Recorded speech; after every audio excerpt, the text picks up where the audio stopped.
The first thing you notice is not the light, because it is faint and filtered and not for you. It slips in through a crack above your head, somewhere beyond the clay and smoke, and only lands near your cradle when no one is watching. The first thing you notice is the weight. It is not on your skin, but somewhere beneath it. A kind of knowing that sinks into the bones before you even understand what bones are. You are a girl. And though no one says it aloud in that moment, not your mother, not the midwife, not even the breathless aunt who looks away too quickly, it changes everything. Your cries are softer than your brothers were, they say. Quieter. You are placed beside the hearth, but not close enough to be warm. A girl does not need as much heat. Fire is expensive after all. They say you will grow strong in the chill. They say many things, most of them to each other, not to you. The first months drift in a haze of wool and smoke and murmurs. You do not remember much, but you remember the sound of cloth being wrung out over a basin, the soft scrape of a wooden spoon on clay, the creak of leather sandals passing just outside your reach, the weight of arms that hold you not too close, but not too far, a precise and practiced distance. You learn, without words, that you must not demand too much of anyone. Your mother does not smile when she feeds you. She looks away, toward the doorway, toward the light. She is tired, but not the kind of tired that sleep cures. She is the kind of tired that is inherited, passed down like an oil lamp with too little oil. You feed in silence. Your body grows, and so does the silence. By the time your hair is long enough to plait, the rules have already settled in. They are not taught with words. They are taught with glances. A sister's warning look when you laugh too loudly. A neighbor's pursed lips when you linger too long outside. You learn to read faces before you read letters. The letters may never come. Your name is said less often than your brother's. He runs in and out like a gust of heat, tracked by praise and attention. You are asked to sit still, to help, to watch. The world outside your doorway grows louder, but it is not yours. You are told to stay near the loom. The loom is safe. The loom is quiet. The loom does not ask for a dowry. The first time you bleed, your aunt presses a cold cloth to your neck and says it is a good thing, a sign, a transition, a blessing. But it does not feel like a blessing. It feels like your body has turned on you, like it has become louder than your voice and more fragile than your thoughts. You do not understand it, but you understand the way everyone else looks at you differently now. You are watched with caution, like fire in a dry field. You are told not to touch certain things, not to speak to certain men, not to sit in certain ways. You try to remember all the new rules, but they pile up like winter reeds, brittle and many. You wonder if your brother remembers his rules, if he has any. You once saw him spit in the courtyard and laugh. No one corrected him. You once saw him knock over a jug and walk away. The slave picked it up. You try to imagine what it would feel like to move through the world with that much ease. You cannot. The loom becomes your map. You trace the same patterns your mother did, and her mother before her. The threads are stories you are allowed to tell, stories that do not leave the room. You make birds with wings that will never fly, horses that run in place, women with eyes too wide and mouths too small. You do not realize they are mirrors until later. Your hands grow strong, but your voice does not. It is not needed. Not here. The only songs you learn are lullabies, laments, and hymns. Nothing for celebration. Nothing for war. Nothing with too much rhythm. You hum when you are alone, softly, under your breath. You imagine someone hearing. You imagine not being told to stop. In the mornings, you sweep the floor before anyone else wakes.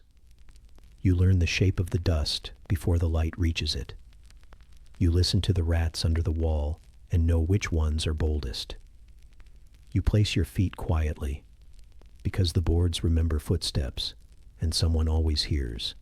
Even the goat watches you, the old one with the limp and the eyes like polished stone. You wonder if she was born a girl too. You wonder what she remembers. When it rains, you stay inside. The water leaks through the ceiling in a slow, deliberate rhythm. You catch it in bowls. You do not ask why the roof is not mended. You have already learned that some things are simply endured, like cracked hands, like cold porridge, like being born second and smaller and less important. Your name is spoken only when needed, mostly in commands. Fetch this, hold that, stir this, stay still. You answer softly. You are not praised for cleverness or wit or laughter. You are praised for silence, for speed, for smallness. You begin to shrink yourself on purpose, even when no one is looking. You hear the women talk sometimes, when they think you are sleeping. They whisper of things they have lost. A baby who never cried, a friend who married badly, a sister who ran away, and what became of her. You keep your eyes closed and pretend not to understand. But you do. You understand too much and too soon. Sometimes when no one is in the room, you stand by the doorway and stare out. The courtyard is small, but the sky above it is not. You wonder what exists past the sky, past the olive trees and the stone walls and the men who do not look you in the eye. You imagine a place where girls are not born into silence. You imagine it the way a fish imagines flight, with longing but no real shape. You do not ask questions anymore. You ask them inwardly, in the soft places of your mind where no one can hear. You bury them like stones in your stomach, heavy but hidden. At night, you sleep in a room with others, sisters, cousins, sometimes strangers when the house is too full. The straw mat is thin. The blankets are scratchy. The air smells of sweat, wool, and old stories. Someone always snores. Someone always coughs. You curl toward the wall and count your breaths. You make them even. You pretend they are waves. You listen to the house creak, to the wind shift, to the goat knock something over again. You do not cry. That stopped years ago. You simply wait for morning. You always wait. The truth is, you do not remember the moment when you realized the world was not made for you. There was no one event, no single day. It happened slowly, like dusk seeping into a room. Gradual, quiet, absolute. One day you simply knew. And once you knew, you could not unknow. You are told this is how things are, that your role is sacred. But sacred does not mean easy, or kind, or fair. It means invisible, revered from a distance, forgotten up close, like smoke rising from a burnt offering, useful only until it disappears. And so you learn to disappear beautifully. You tuck your dreams inside your stitching. You fold your hopes into corners no one dusts. You speak softly, move carefully, breathe evenly. You survive, not because you are strong, though you are, but because you must. Because that is what girls are born to do. To bend, to wait, to endure. The oil lamp flickers. Someone turns in their sleep. A goat snorts outside the window, sounding vaguely unimpressed with all of it. You close your eyes. You are still. The dust settles, and the silence, once again, becomes your home.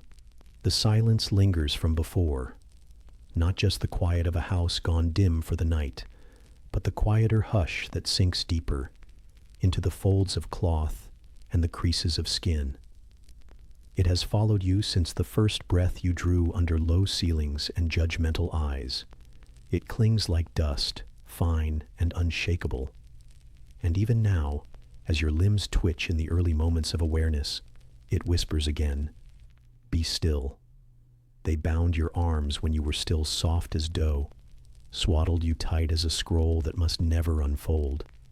To keep the limbs straight, they said, to shape the body into something acceptable. But it was never just your body they were binding. It was something deeper, something less visible, the beginnings of questions, the flicker of resistance, the softness of becoming, wrapped and tucked until nothing moved but breath.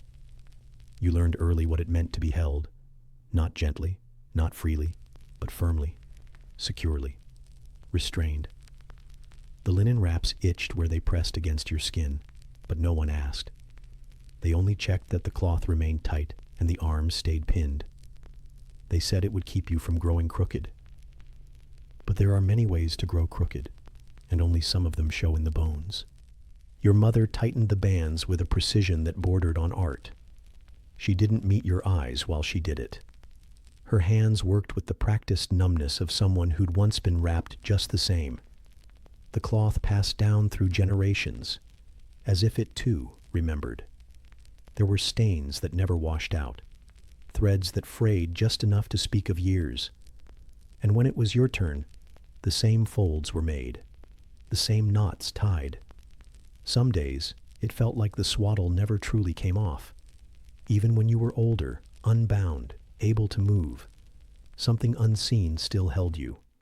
A stiffness in the shoulders, a hesitation before stepping outside, the memory of being made small and still being praised for it. Quiet, they said. Still. The highest virtues, not learned, but pressed into you before you could speak. You were not allowed to sprawl, to stretch, to occupy too much space. A girl who took up space was a girl who invited shame. So you learned to curl your body inward, to hold your elbows close and cross your ankles and fold your hands in your lap even when no one was watching. You sat like that for so long, you forgot you could sit any other way. The goat wandered freely through the courtyard, knocking over baskets and chewing on broom handles. No one corrected her. She was just a goat. She had no rules, only instincts. You sometimes watched her from the doorway, envious. Her body did what it pleased. Your body existed to be controlled, by cloth, by glances, by silence. There were rules for every part of you.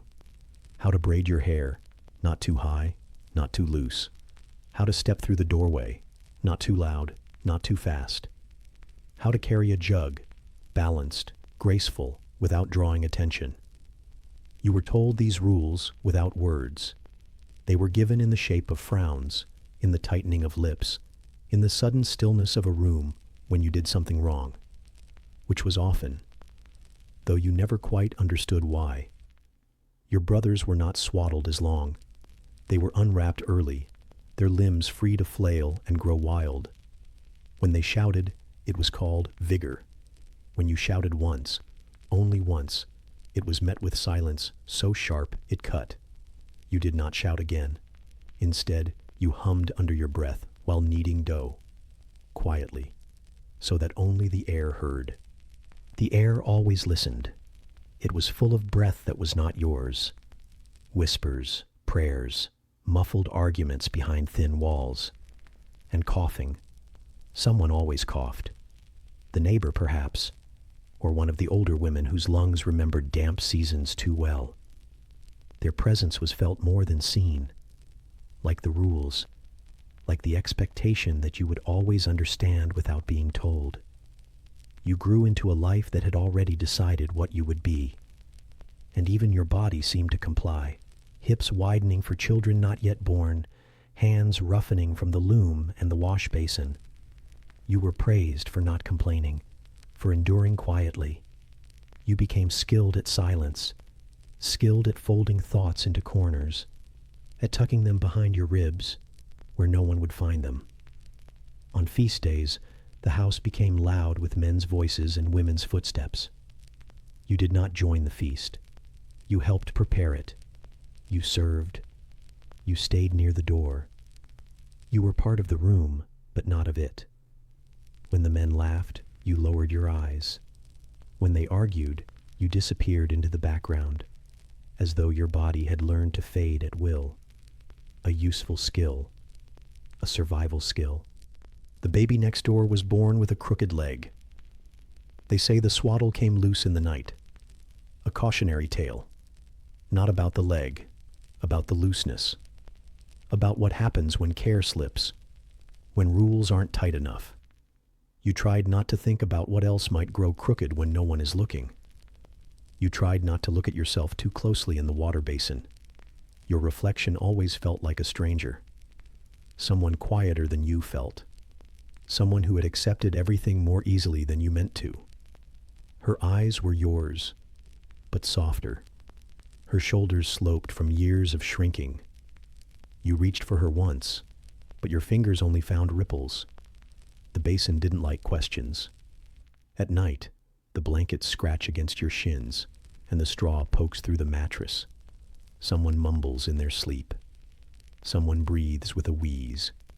You listen to the house settle, beams creaking, wind brushing past the shutter, the soft rustle of vermin beneath the floor. The rat comes and goes as it pleases. You envy it too. You shift beneath the weight of the wool, and it feels like the swaddle again, like a second skin made of rules and obligation. You try to stretch your toes, just slightly, and the blanket pulls taut. Even in sleep, there is no room. The rules do not leave you when the lamp is blown out. They stay, like a second spine, one made of memory instead of bone. You know not to dream too loudly, not to toss, not to speak. Your mother hums a hymn in the next room, not to comfort you, but herself. The tune is old and crooked in its own way. Her voice cracks. You wonder if she too was bound too tightly, if her breath sometimes catches in invisible bands, just like yours.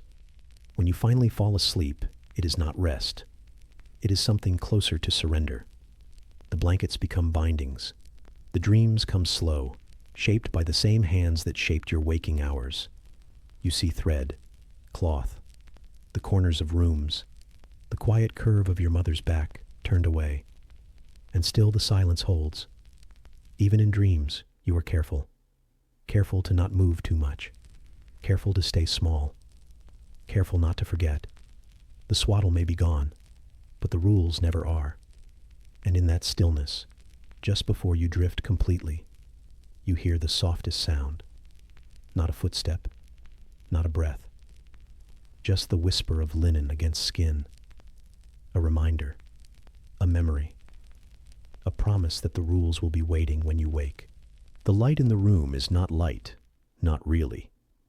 It is the faded kind, dulled by old plaster and narrow slats, slipping in crooked through spaces too small to matter. A dusty shaft of brightness lands across the loom, striking threads that once held color, but now live mostly in memory. The walls hold in the warmth poorly, and the silence a little too well. It is not cold exactly, only still, as if everything here has been paused, waiting for permission to breathe again. This is where you live now. Not just sleep, not just rest, but live, in the slow, layered sense. Your world is the women's quarters, the gynoecium. It has no door, only the kind of boundary that's understood and never tested. You do not cross the threshold without a reason, and even then, your reasons are not always your own. You remember once when you were smaller, your steps quick, your head still full of questions. You wandered outside this space and heard a man's voice, loud, foreign, clipped in ways that made the walls feel too thin. A moment later, your wrist was taken, not cruelly, but firmly. You were returned here without explanation, and something in you stayed behind. The floor beneath your feet is worn smooth from circles walked in silence.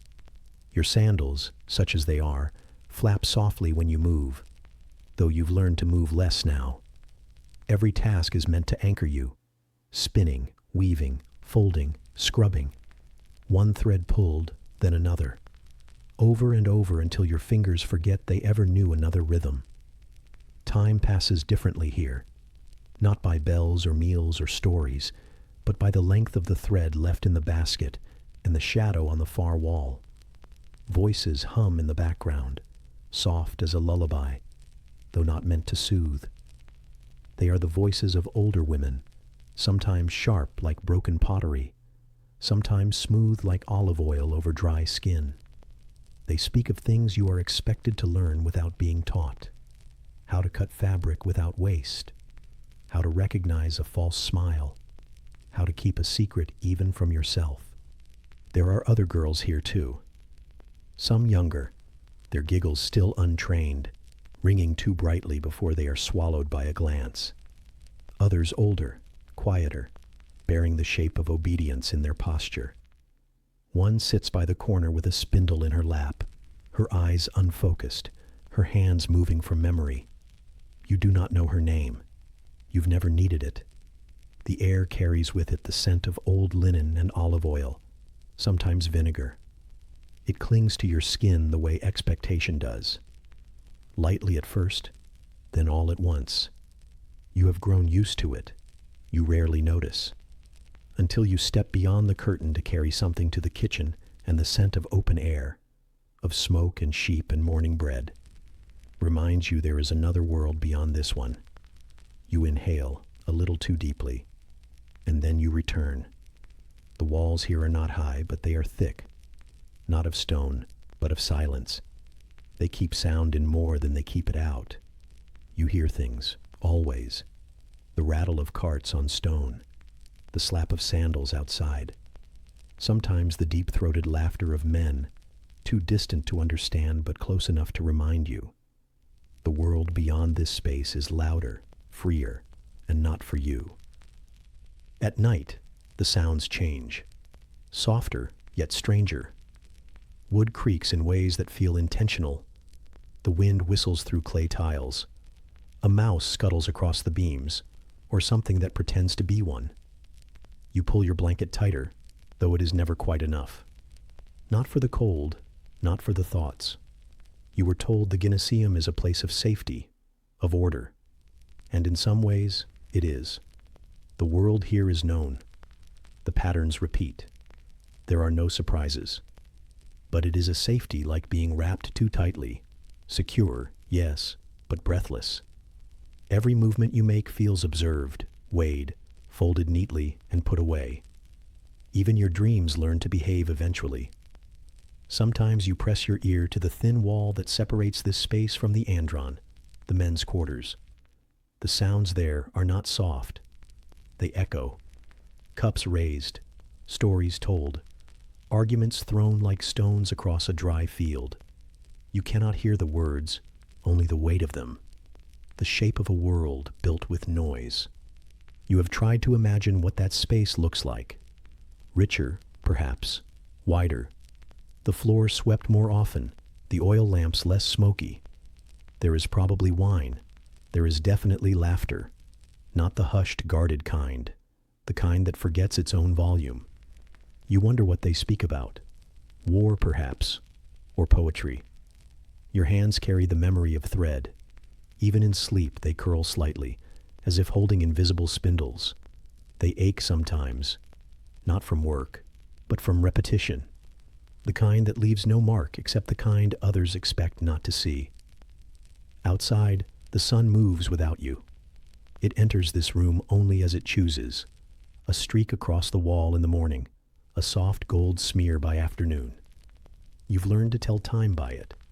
You do not know the names of the hours, only the color of them. Morning is gray-blue and cool. Afternoon is honeyed and slow. Evening is dust. Meals come in rhythm, predictable and plain. Bread, olives, sometimes a fig if the season allows. You eat in silence, as others do. The sound of chewing feels almost intrusive. The clink of clay bowls louder than necessary. No one talks about hunger here. But you can tell who is full by how fast they get back to work. Sometimes a child wails in the next room. You recognize the pitch of tiredness, of wanting something they do not yet know how to name. A woman rises without complaint and disappears behind a woven curtain. The cries fade, and then all is still again. You are told that this space teaches discipline, that it prepares you. For what? No one says. But you can feel it in the way every glance is measured, in the way your posture is corrected without a word, in the way your own voice, when it comes, feels unfamiliar. There is a small mirror here, bronze, polished poorly, warped with age. You look into it sometimes, not to admire, no one taught you how, but to check, to remember the shape of your own face. It always feels a little different each time, as if you are slowly being replaced with someone you've never met but are expected to become. Sometimes, if the older women are occupied or nodding off, you dare to think. Not aloud, of course, just quietly in the corner of your mind. You imagine colors you've never seen, or streets you've never walked. You imagine being outside when it rains, not just hearing it on the roof. You imagine being the one who makes decisions, the one who speaks first. But then someone clears their throat. The spindle drops, the thread tangles, and the thoughts scatter like startled birds. You are here, in the room you did not choose, in the space designed for patience, not dreaming. The gynoecium is quiet, but not empty. It is full of the ghosts of possibility, the weight of generations who sat on these same woven mats, tracing the same tired patterns. You sit among them, a thread in the same old tapestry, and when the day ends, as it always does, with the last shadow pulling itself across the wall like a curtain being drawn, you lie down in the corner that smells faintly of lavender and dust. The loom stands still. The bowls are clean. The voices fade one by one. Your breath slows. Your hands unclench. Somewhere in the walls, a rat scratches, reminding you the world does not sleep with you. And you drift, softly, into a place where the walls are thinner and the thread unwinds just a little more freely. Somewhere beyond the gynoecium, the world still moves. But here, the night stretches long and quiet, and you fold yourself into it like a spool waiting to be used again. The fire is still warm from the bread baked earlier, though you did not touch it then. You only watched, quietly, from the shadows of the room, as your hands stirred the lentils and your eyes followed the steam curling upward like a pale spirit searching for something it never quite finds. You do not reach for the bread, even now. The older women see to that. It is not time, not for you. The kitchen has its own silence, not the comfortable kind, like sleep or soft wool. This one presses inward, like the walls of a storage jar, humming with the weight of things not said. There is the clatter of clay dishes, the hiss of oil hitting a too-hot pan, the thud of something being chopped by someone with little patience, and a knife that isn't quite sharp enough. But over it all, that silence, thick and waiting. Your stomach growls once, but softly, like even it knows its place. Dinner is not an event. It is a sequence. The men eat first, always, and with no sense of time. Their voices rise and fall in the courtyard, a low chorus of names you do not know and ideas you are not asked to understand. The smell of roasted meat seeps into the walls like perfume worn by someone else. It clings to your tunic, though you never touch the plate it came from. You will wash it out tomorrow. You always do. Sometimes when the food is better than usual, there is laughter. The kind that fills the air in ways you cannot. You've learned to listen from a distance, not to the words. They blur too much by the time they reach you. But to the pauses, the rhythms, the way joy wraps itself around a sentence. You wonder if they notice how loud they are when you are so quiet. You're not hungry because you want to be. You're hungry because waiting does not make food taste better. It only makes your body forget what fullness feels like. When the bowls come your way, they are already scraped once, sometimes twice. There are no olives left in the mix, only the oil they swam in. The bread is cold now, crust harder, crumb tougher, as if time has made it resent being shared at all. You do not complain. No one does. That's not how it's done here. The girl next to you, barely older than a spindle's turn, picks out a pebble from her lentils and sets it beside her dish without a word. You do the same, though yours crunches slightly before you find it. The sound makes someone glance over. You swallow and smile, like that was meant to happen. You eat slowly, not because there's much to enjoy, but because finishing too fast means you will notice how little you had. The bowl is shallow, the spoon wooden, slightly cracked along the edge. You trace the crack with your thumb between bites, not to fix it. It's been that way since before your hands were big enough to hold it. But because your body wants something to do besides feel the ache behind your ribs. Occasionally, someone speaks, not loudly, not often. A comment about the herbs, a memory about a dish someone once had before someone else's wedding. The kind of conversation that doesn't need a reply. You nod, you smile, you chew slowly, carefully, as though noise might cost you what little remains. The bones, when they come, have already been stripped of everything soft. You suck them out of habit, not hunger. The marrow is long gone. Still, your mouth remembers the idea of nourishment, and the taste of ash is not unwelcome. It settles in your throat like resignation. Above, the rafters creak as the wind moves lazily through the night. You imagine the goat in the courtyard staring at the moon, blinking like it understands something you do not. You envy that goat sometimes. It eats when it pleases. It makes noise when it wants. It has never been taught to wait. The child down the hall whimpers. Her mother shifts her bowl aside and disappears behind the curtain, footsteps soft, but the fabric sway leaves a hush behind it. You look at what's left in her dish, a bit of mashed chickpea, untouched, and glance away. It is not yours. It was never going to be. The room smells of time and fatigue. You breathe it in anyway. Hunger has a smell too. Not sharp, not sweet, but hollow. Like air that's forgotten what it used to carry. You've learned not to inhale too deeply when someone else is eating.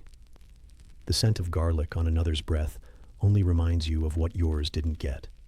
After a while, the bowls are gathered. You scrape yours clean before handing it over, wiping the edge with a piece of bread so thin it folds in your hand like cloth. The gesture is automatic. You tell yourself you're being helpful. You don't tell yourself you wish you'd had just one more spoonful. The water comes next, cool and dull, served in shared cups with handles worn thin. You sip without touching your lips to the side too much, thinking of the others who drank before you.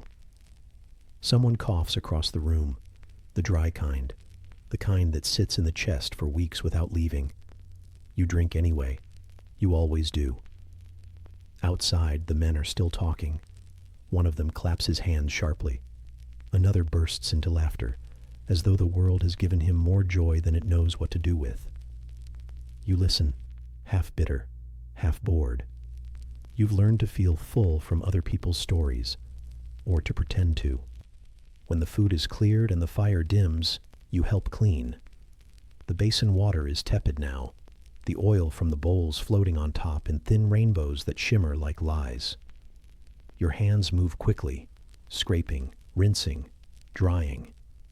You're not thanked, but you weren't expecting that. You catch your reflection in the bottom of a clay pot, warped, stretched, half lit by the coals. You tilt your head, searching for something familiar. You only find the shape of someone whose hunger is older than memory. Later, in your corner, you lie down. The night is thick with the scent of onions, fire smoke, and wool. You curl your legs inward, not from cold, but from the ache of wanting something you can't name anymore. Fullness, maybe, or the sound of your own voice at a table where you didn't have to wait. The wind slips beneath the shutters like a thief. The goat makes a sound, a huff, almost a sigh. You listen for the rats. You always do. And you wonder, for just a moment, what it would be like to be fed first, or at least not last, to taste something while it's still warm, before it's spoken over, scraped thin, and handed to you like an afterthought. You fall asleep tasting thyme and ashes, the memory of warmth pressed against the roof of your mouth, and the silence of empty bowls settling around you like dust that never left. There are sounds you know you shouldn't hear, but you listen anyway. The scrape of a stylus across wax, the rise and fall of a phrase shaped in practiced tones, the slight pause as a boy corrects his posture, lifts his chin, and recite some old line about virtue or honor.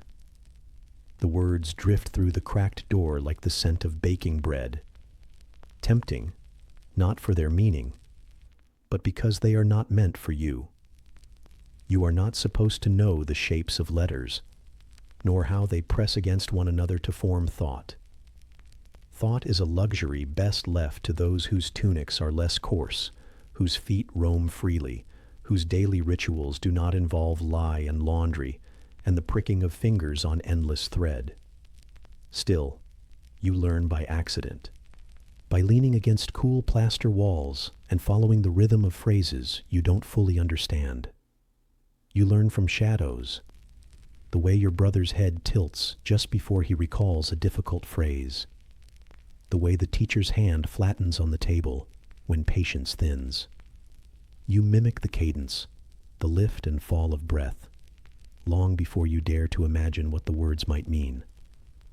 There's a patch of dust behind the woven curtain near the courtyard, where sunlight creeps in and makes strange shapes. When no one is looking, you draw there with a twig, clumsy symbols you've pieced together in secret: alpha, beta, gamma. They crumble back into dust as easily as they formed, but the feel of it lingers, like something stolen that no one noticed missing. Your world is not books. It is not scrolls or speech.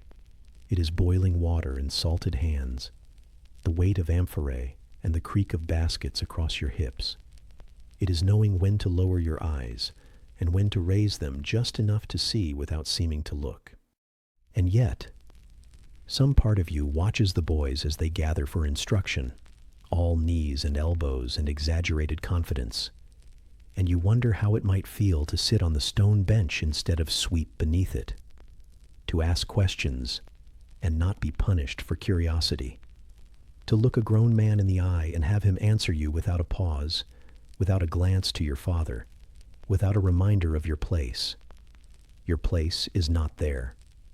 Your place is near the loom, where the threads are soft, but the lessons are harder, where your aunt once said that silence is the sound of a woman learning, where the only poetry you know is the kind spoken with calloused fingers, over pots, through sighs, between sighs, where the nearest thing to literature is the story your grandmother tells, over and over, about the time a girl who worked without complaint and turned her into a tree. She never says what kind of tree. You never ask. Sometimes, in the hush of mid-afternoon, when the air is thick and the house is quieter than it should be, you sneak into the storage room. There's an old wax tablet there, discarded and scratched too many times. You smooth it with a bit of olive oil and breathe slowly, as if the act of holding still can erase the sound of your heartbeat. You press your thumb into the soft wax and trace letters from memory. You get them wrong, then right, then wrong again. No one teaches you. That's the point. The sound of learning is the sound of someone else's footsteps walking away while you remain kneeling. It is the rustle of papyrus pages passed hand to hand, none of them meant for you. It is the muted laughter of boys whose mistakes are called potential and whose curiosity is called promise. Yours is called disobedience. And so you learn sideways. You learn while stirring porridge. You learn while folding cloth. You learn from the fragments that pass between others, from the pauses in conversations not meant for your ears, from the tilt of a neighbor's head when she murmurs a quote half remembered from her brother's education, from your mother, who never learned the alphabet, but knows the weight of every silence in the room. There is a cat who sits near the clay oven. It watches you sometimes the way a teacher might, head tilted, unblinking, half judging. You wonder if it's waiting to see whether you'll try again, whether you'll press another letter into the wax when no one is watching, whether you'll dare to write a name, your name, and not immediately erase it. It's dangerous, this desire to know, not for what it might bring, but for how it makes you feel. Like there is more than walls and wool and whispered prayers.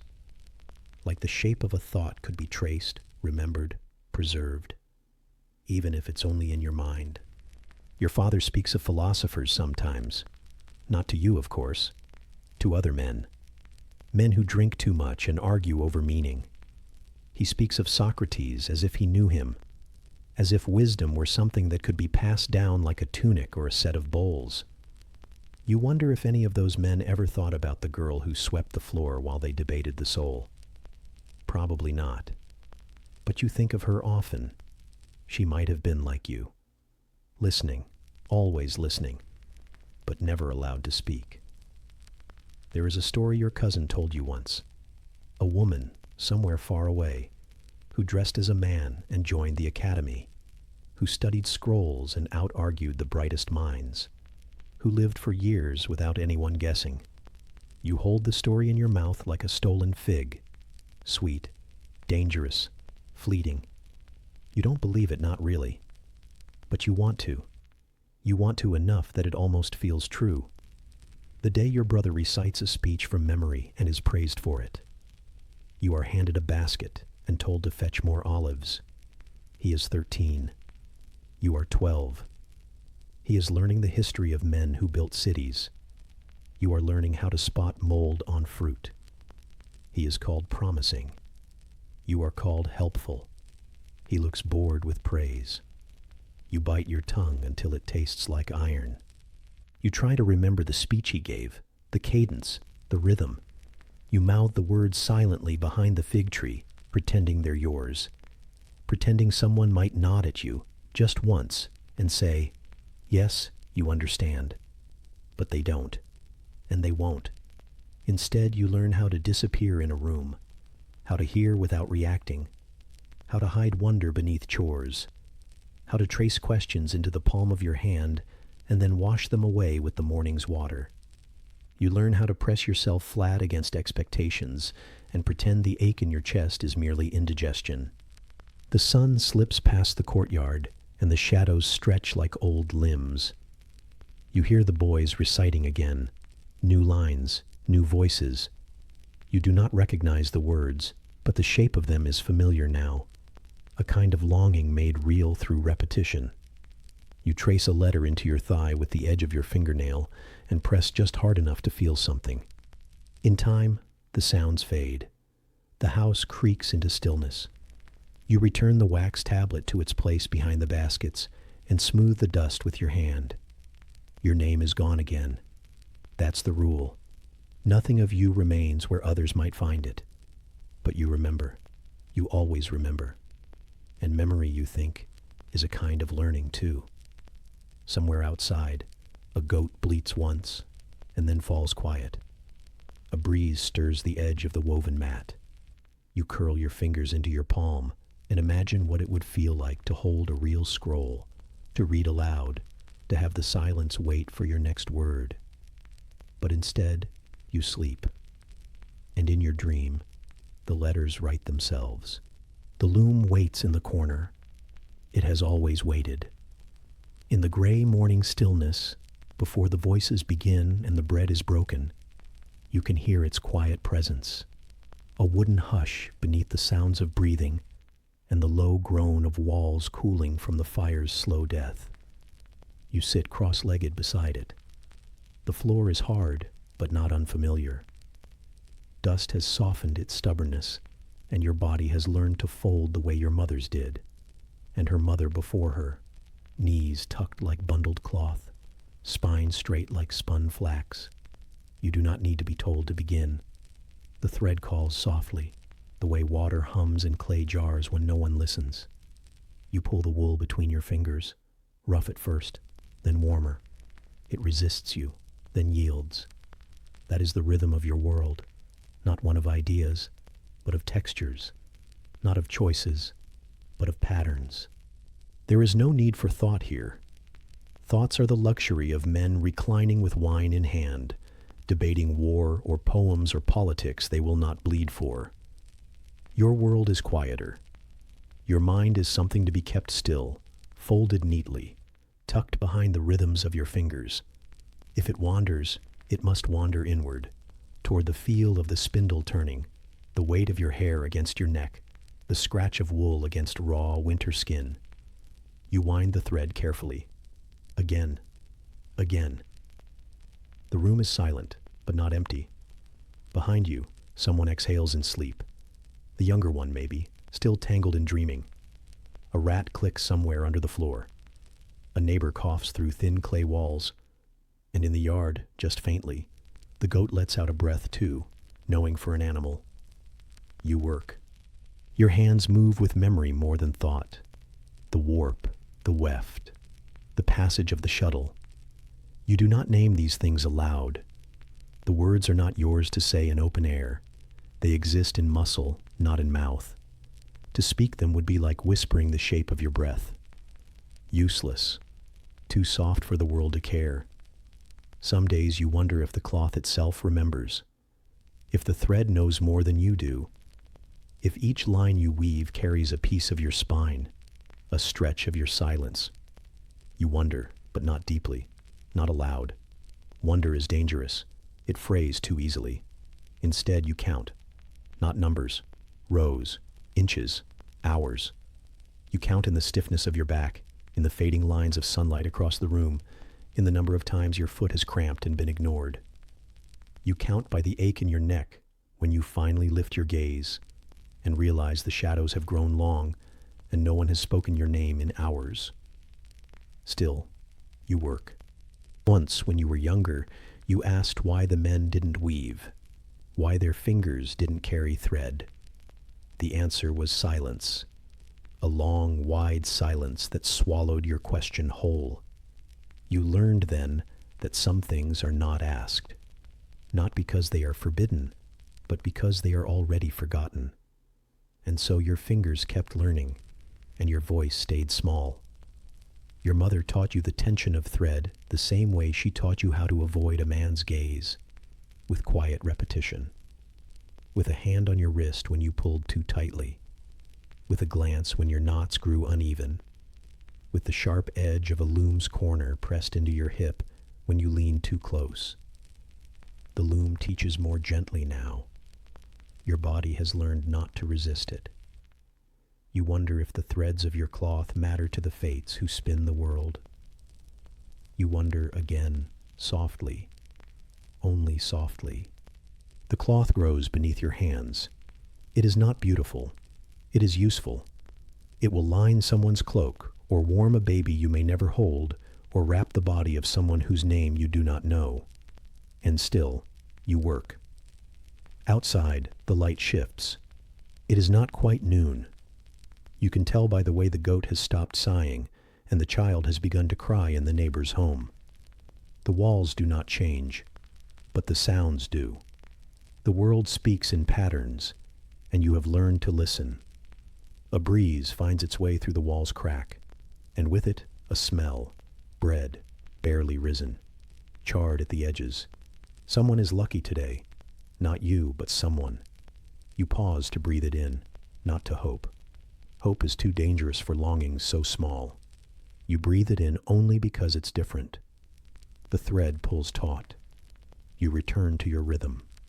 There are moments, rare and hidden, when the thread feels like something more, when the loom hums faintly and you forget your name, when your fingers blur into motion and the cloth becomes a kind of prayer, not to be answered, but to be said. You never tell anyone about those moments, not even yourself. They are too soft to survive the telling. The afternoon leans into itself.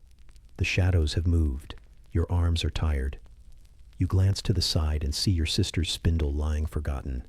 She is sleeping again, or pretending to. The rat is back too.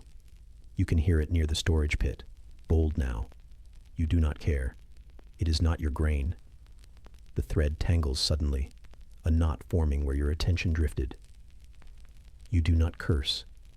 You do not sigh. You pick it apart gently, the way your mother would untangle your hair on the coldest days. Slowly, with fingers that ache but do not stop. You are not angry. Anger requires energy, requires the illusion of something to push against. You have nothing to push against here. Only wool, only silence. The knot unravels, and still, You work. The loom creaks beneath your hand, a soft complaint.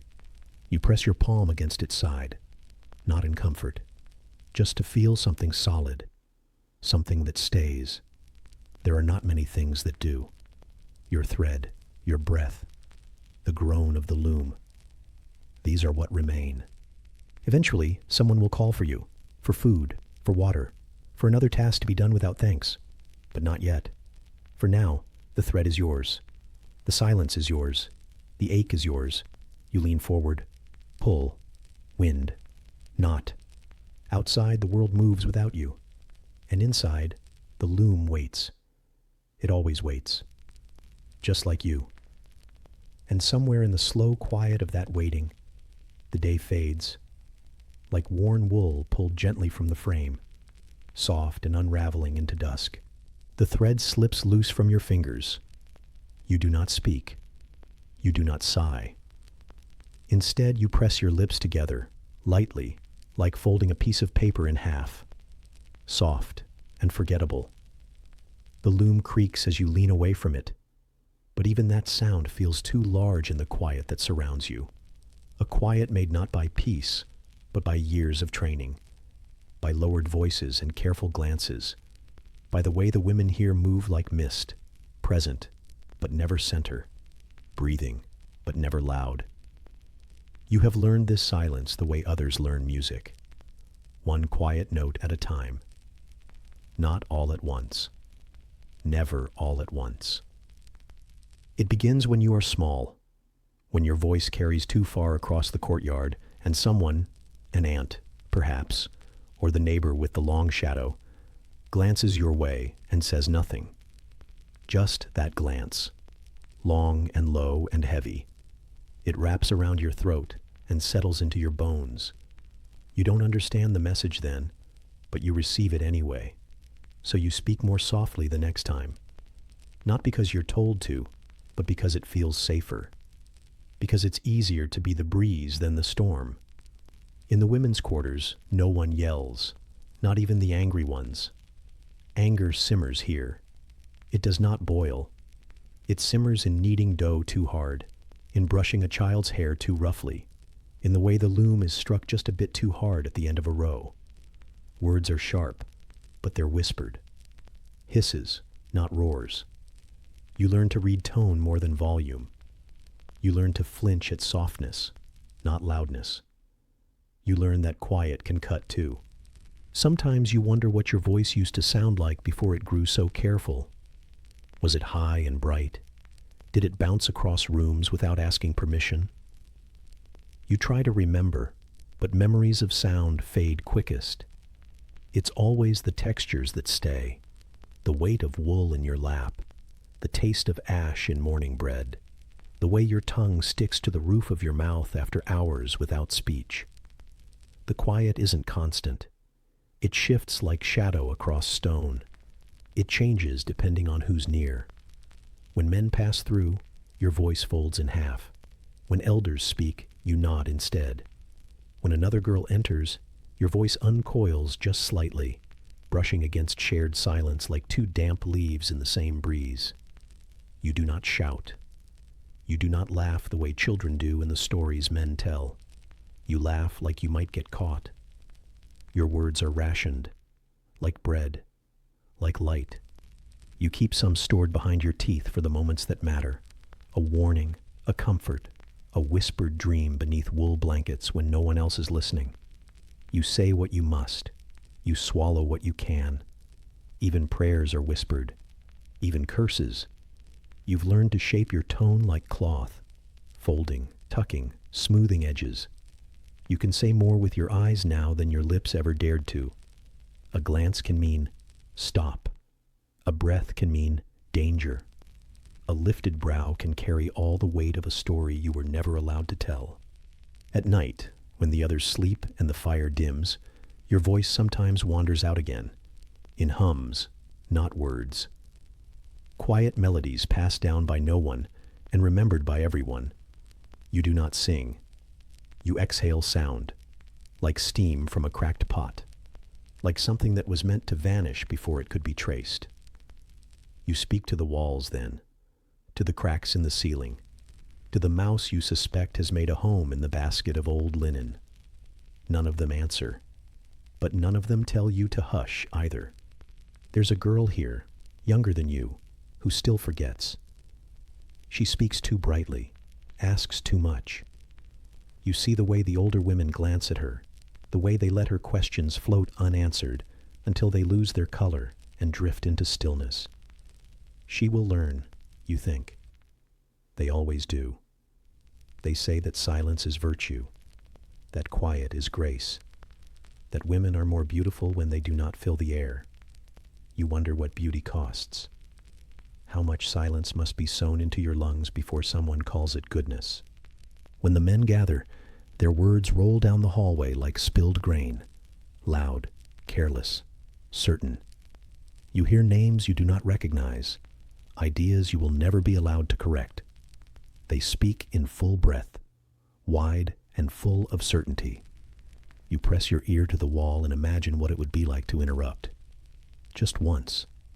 To say, no, that's not how it works. To be wrong loudly instead of right in secret. But you don't. You stay small. Small is safer. You have learned that women do not echo, that your words are not meant to linger.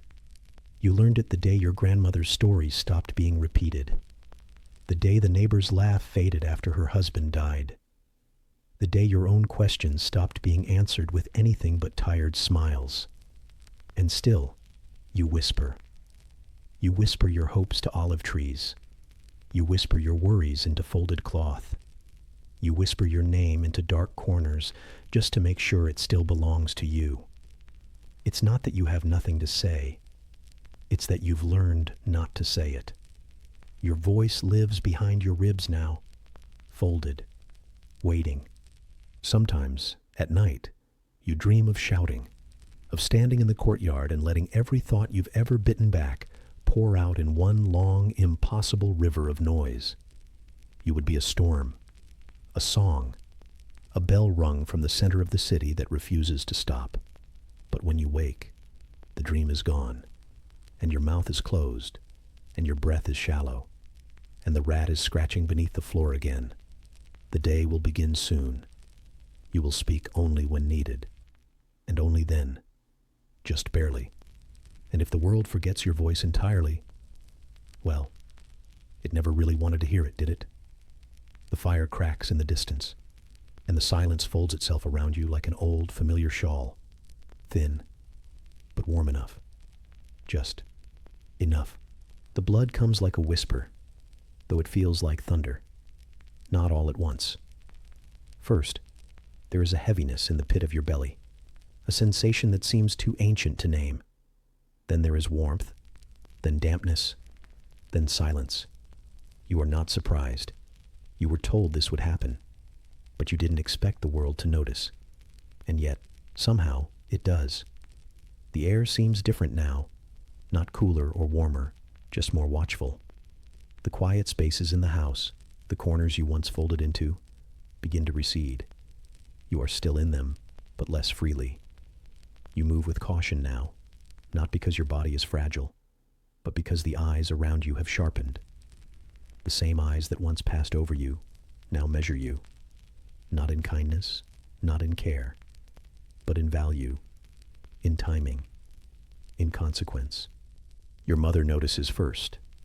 She doesn't say much, just a nod, a cloth, a basin, a silence. Her hands are gentle, but her gaze is far away, as though she is remembering something she never wanted to recall. You feel the weight of that silence more than the ache in your belly. She shows you how to fold the cloth just so, how to wash it, how not to speak of it. You nod, though the weight is too large for words anyway. You are told to rest, but there is no real rest, just a slower rhythm. You still sweep, you still spin. But now, you do it with a strange self-consciousness, as if every movement might betray your new shape. You carry the water jar and try not to wince. You bend to stir the fire and pretend you don't feel the heat rise into your face, as though it too has noticed. In the courtyard, the others speak just beyond your reach. The boys who once threw figs and laughed now avert their eyes, or worse, glance with unfamiliar meanings. The girls speak more softly when you pass. Some smile knowingly. Others say nothing, but you can feel the circle tightening.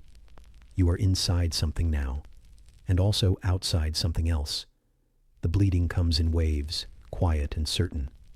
Sometimes it's light, a murmur against your skin. Other times it is a flood.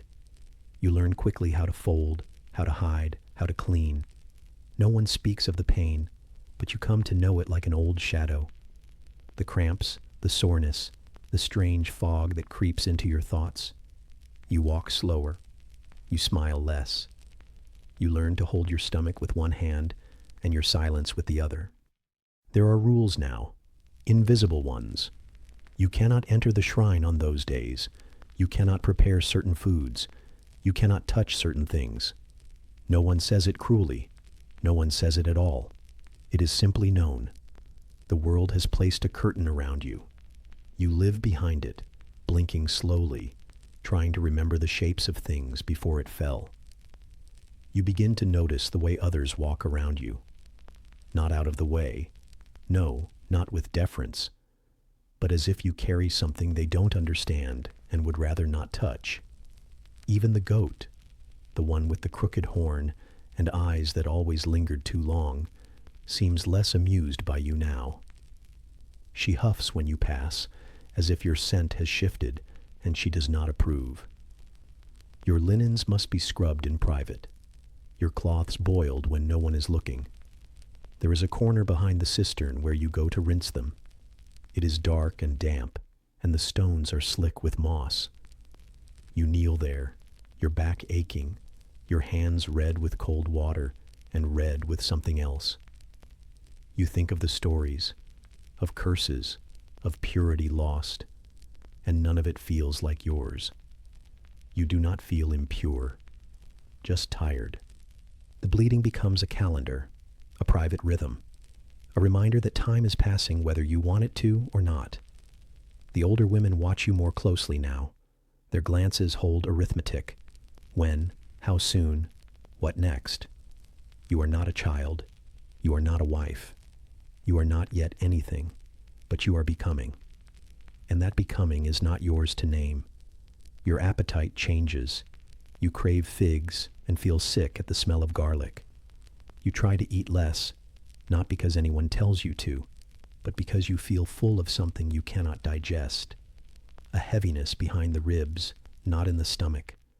A weight made of things unsaid. You lie awake at night, curled in a tight shape, pressing your knees to your chest, wondering how something so ancient can still feel so new. Sometimes you cry, though you do not know why. Not loudly. Just a soft leaking of salt and breath. You wipe it away before it can dry, like a secret. You do not tell your sister. She has not bled yet. You do not want her to know what waits. One day, while weaving, the pain is too sharp. You drop the spindle. It rolls beneath the bench. The thread unravels. You reach for it, but your fingers feel heavy. Your aunt notices. She does not scold. She simply hands you warm tea with bitter herbs and says nothing.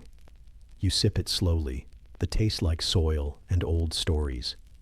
You dream differently now, not of places, but of sensations, of cold stone against bare feet, of warm cloth wrapped tight around your middle, of voices calling you from a distance, none of them by name. You wake unsure of the hour, the season, the year, but always sure of the ache. It has become your anchor. Your father begins to speak of arrangements. Not to you, of course. You overhear his voice, muffled behind the walls. You do not understand every word, but you know the sound of decision. You feel your name passing through his mouth like something to be traded. You begin to walk differently, not because you choose to, but because the world insists. You cross rooms without sound. You measure your steps. You keep your eyes lower, not because you are ashamed, but because it's simpler that way. The quiet draws less notice than questions. The bleeding continues, sometimes early, sometimes late. It never announces itself kindly. It arrives with cramps, with fog, with that deep, bone-deep reminder that you are not truly yours. You carry water with one arm pressed to your side. You squat by the fire and hope the cloth holds. You smile at your mother, who does not ask if you're well. She knows the answer. In the cool hours before dawn, you feel it most. The world is quiet. The hearth embers glow faintly. Your back rests against a woven mat. You curl around yourself like thread on a spindle. Your body is sore, your breath shallow. Somewhere nearby, a dog shifts in sleep. A chicken murmurs. And in that moment, you know something unspoken. You are no longer invisible. But being seen comes with a price. You are becoming someone else. Or rather, you are becoming the version of you the world has been waiting for. Not with celebration, not with joy, but with calculation, with preparation, with quiet inevitability. You bleed. And the world, already small, draws its boundaries even tighter. And in the stillness of early morning, as the light shifts gently across the stone floor, you feel it closing in. A soft breath of air, a single drop against the cloth, a silence that presses just a little too hard against your ribs. And then, nothing. Only the faint sound of dripping water in a clay basin. Slow, rhythmic, eternal. There is no moment when it is announced, no line drawn in the dust. But you feel it anyway, like the gradual tightening of a thread around your wrist. One day, you are a girl, moving through the house like steam around the stones, not quite noticed, not quite named. And then, as if by some silent accord, you become something else. Still a girl, yes, but now also potential, a vessel, a wager, a weight passed between hands not your own. You hear them more now, the voices of men, low and measured, behind doorways not meant for you. The words are muted, but the rhythm is clear, deliberate, evaluating. Not your virtues, for those are assumed, required, but your timing, your age, your blood, your father's debts, your mother's silence. You are no longer just a presence within these walls. You are an arrangement to be made. It is not spoken plainly, but the world begins to shape itself around the trade. You are polished without ceremony. Your hair is combed more carefully, and your hands are guided more gently when you twist the thread. You are told to walk straighter, to chew more quietly, to stay away from the doorway when men visit. Not because they might see you, but because they already have. And now, there are calculations being made. Quiet ones, heavy ones. Ones that involve goats and land and whose father insulted whose cousin a decade ago. You are not told these things directly. You are told to sweep the yard, to gather herbs, to stitch the hem again, more neatly this time. But underneath the tasks, there is the sense of being counted, measured, priced, not with cruelty, not even with unkindness, just inevitability, like water finding the lowest place. There is a man who visits, not often, but often enough that your stomach folds in on itself when you hear the bray of his donkey near the gate. He is older than your father, with hands like weathered bark and a laugh that feels like a draft under the door.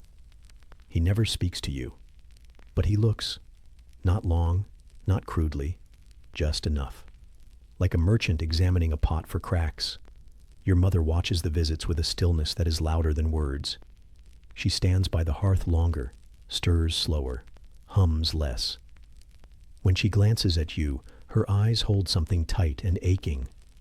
Not sadness, not anger, something older than either. She once was where you are, and now she watches you disappear into the same shape she learned to inhabit. The nights are longer now, not by the sun, but by the turning of your thoughts. You lie on your mat, curled like a question mark, listening to the same old cough through the wall, the same rat under the floor. Your sister mutters in her sleep, something about figs and a missing comb. You don't answer. You can't. Your mouth is a locked cupboard, and your tongue is too heavy to lift. There are moments you forget, brief, floating ones, when the thread slips through your fingers just right, or the sunlight spills across the floor in a pattern you've never seen. You think maybe you can still be something else. Maybe the decision is not yet sewn shut. But then the thread snags, the light fades, and the murmur of your name in the mouths of men returns like a chill draft through the bones of the house. Your name is no longer your own. It is passed from one man's tongue to another's, softened and stretched to fit the spaces in their sentences. It becomes a placeholder in conversations you are not allowed to hear. A promise, a wager, a solution. You wonder, late at night, what you might have been if you were not this. If your name was not currency. If your hands could hold a pen instead of flax. If your thoughts were allowed to linger somewhere beyond the courtyard. But those thoughts are soft, and they vanish like steam on cold tile. You do not follow them. You fold them into the cloth and press them down with your palms. On certain days, preparations shift. You are not told why, but the stew is made with lentils instead of barley, and your hair is braided twice instead of once. The younger cousins are sent outside to play. You are not. The air feels thin, like something about to break. The goat seems to sense it too. She watches you longer than usual, chewing slowly, her breath loud in the silence. When guests arrive, you are not called to serve. You are told to sit, still, small, silent, near the edge of the room, like furniture, like a vase. They do not speak to you, but they know you are there. You feel their glances like dust on skin, dry, invisible, constant. Your father's voice is louder now, rehearsed in its calmness. Your mother's hands are busier, folding and refolding the same scrap of linen. You look at the fire. It does not look back. There is laughter, not yours. The men speak of dowries and seasons and the price of grain. They speak of your body as a field, something to be planted in, to be waited on. They do not say it that way, of course, but the meaning is in the tone. You learn to hear around words. You are not asked. You are informed. A date, a name, a set of instructions. Your face is to be scrubbed, your linen dyed with saffron, your veil mended. You nod, not because you understand, but because there is no other gesture to give. That night, your mother sits beside you longer than usual. She does not speak. Her breath is slow, and her fingers rest on your shoulder with the weight of things never said. You do not ask her what it felt like for her. You already know. In the morning you rise before the house. The floor is cool beneath your feet. The coals have not yet been stirred. The rooster has not yet cried. But the ache in your belly, the one that isn't hunger, has already begun. You wash your face in the basin. The water is cold, and it makes your eyes sting. You look at your reflection, not to admire, not to study, but to memorize. This version of you will not last. Later, the donkey returns. There are baskets of dates and jars of oil. These too are part of the exchange. Not gifts, not offerings, just weights on a scale. When you sit alone behind the lattice, you hear their voices again, louder now, certain. You are not mentioned often, but your name is there, woven in the rhythm of the bartering, like salt in bread, invisible, necessary, taken for granted. You try to imagine what comes next, but the image is thin. A new house, a new hearth, new walls that do not know your cough, your silence, your ways. A man who will call you wife before he learns your laugh. A bed that does not yet know the shape of your sleep. You do not cry. Not now. The tears came earlier, quietly, when no one could see. Now you are dry, braced, folded. You are not broken, but you are being exchanged, as one does with things, as one does with promises too heavy to carry alone. And as the sun lowers behind the olive trees, and the house begins to fill with the sound of spoons against clay, and the rustle of cloth being folded for the evening, you sit still in the corner, your hands resting in your lap, your breath soft and steady. You are not a bride, not yet, but you are no longer a daughter. You are a bargain that has been struck. And in the quiet afterward, in the hush that lingers when voices fall away, you feel the weight settle, not on your shoulders, but somewhere deeper, somewhere beneath the ribs, where names are stored, where dreams used to wait, and just beyond the silence, the slow shuffle of sandals in the dust. The fire in your father's hearth has cooled to embers, but its memory of warmth still lingers around you like an echo you do not wish to follow. The morning light creeps across the threshold of your home, painting the walls with long, gentle strokes. You feel its brush across your face, silent and steady, though it does not reach your heart.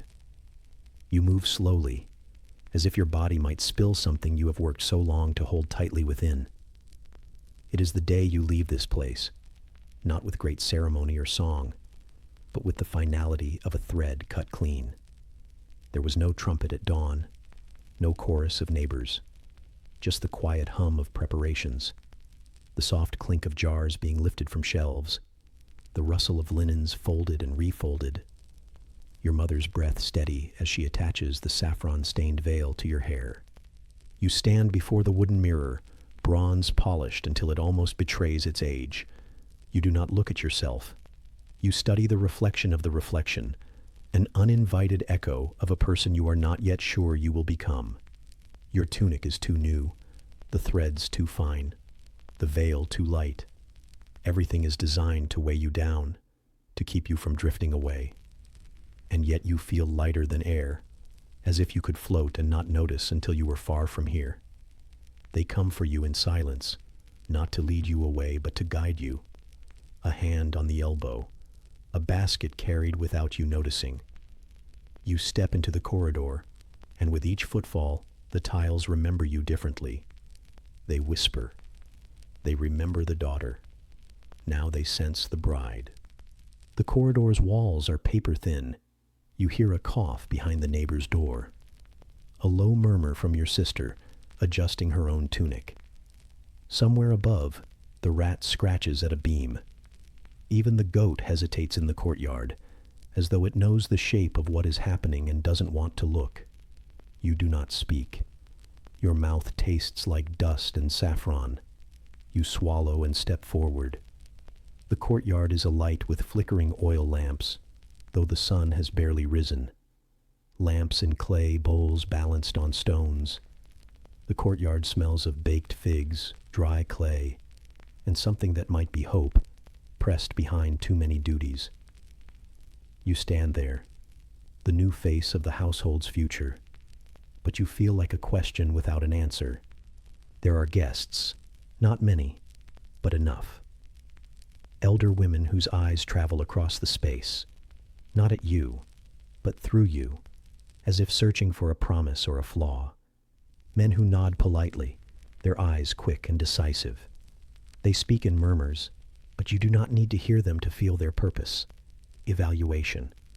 Someone measuring the weight of everything you carry, your blood, your linen, your silence. Your mother stands behind you, a single breath in her chest, steady but taut. You feel her presence like a thread linking your shoulder to the memories you cannot leave behind. Then, as softly as breath, she steps away. You are alone. The goat bleats once, low and rhythmic. The lamps flicker. A breeze slides over the courtyard walls, lifting the edge of your veil. You hold still so it doesn't fall, but perhaps there is no falling now. Maybe this is the point at which letting go begins. A man approaches. He is not your father. He is not a child. He is a bearer of expectation. He smiles once, just once. His hand touches your forearm. You feel the weight of it, warm, certain, deliberate. You do not look at him. It is not your place. You look at the floor and follow the path of your feet as they cross the threshold.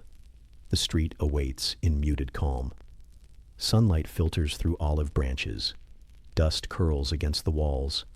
The world beyond your courtyard hums with promise and pretense. You are not part of it yet, You will be. They guide you along the narrow path. You step over stones worn smooth by 1,000 feet. They do not want you to stumble. You do not want to. Your hand rests on a jar of water at the edge of the gate. It knows your shape. You touch it and feel the cool glass. You think of the basin in your old home, of mornings and nights spent drawing water, of your name written in the steam of your own breath. You close your fingers around it. It is some small piece of you they cannot take. The jar does not leave with you. They bring you to the new courtyard. Unfamiliar bricks, new shadows, rough tile that feels indifferent to your weight. You realize as you step that you don't know how to enter this place. There is no instruction. Just your life compressed into a handful of careful steps. They show you where to place your tunic. They show you where to stand. None of it stays in your memory. You stand still, like a statue recently unveiled, still slick and untested. Your heart is not your own. It is folded somewhere behind your breastbone, measured and stored. They leave you there, with nothing but the sun and the smell of dust and stone, with nothing but the faint echo of your mother's voice in a memory too distant to trust. Be strong. Be quiet. Be what they expect. You let the expectations settle over your bones, heavy like the fine cloth at your shoulders. You do not want to sink, but you do. Your breath slows into the rhythm expected of you. Steady, accepting, resigned. You hear nothing. You see nothing beyond the walls and the sky.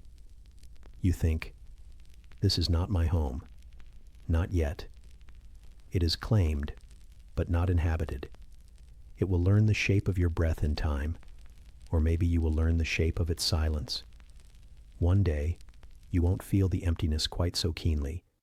For now, you are still. You are still the daughter tied to expectations. You are still the bride awaiting displacement. You are still the girl at the center of someone else's calculation. And through it all, the courtyard remains the same. The stone is unchanged. The wind is unchanged. The goat outside blinks at the horizon and does not care. You wonder for a moment if she senses you there at all. You are here, and yet you are gone. And as the light shifts, painting the dusty floor in gold, your breath becomes a thread, pulled taut between two worlds, one that you left behind, and one that presses closer with each silent step. The day draws itself to a close in absence, a hum of distant laughter, the clink of a clay jar being set down for the first time, the brush of an evening breeze. And in the hush, you stand, sensing everything, saying nothing, the quiet surrender already settling like dusk upon your shoulders. The doorway stands open in your new home, a frame of uncertain belonging, catching the last light of day as it spills across cold stone. You step through measured breaths, each inhale filtering through the curtain of expectation still draped over your shoulders. The house is quiet now, but not peaceful, as if every mote of dust has been pressed into service, waiting to remind you that nothing here is yours. In the corner of the room, beyond the soft pool of firelight, the bed awaits. It is small, narrow, a careful compromise between necessity and discretion.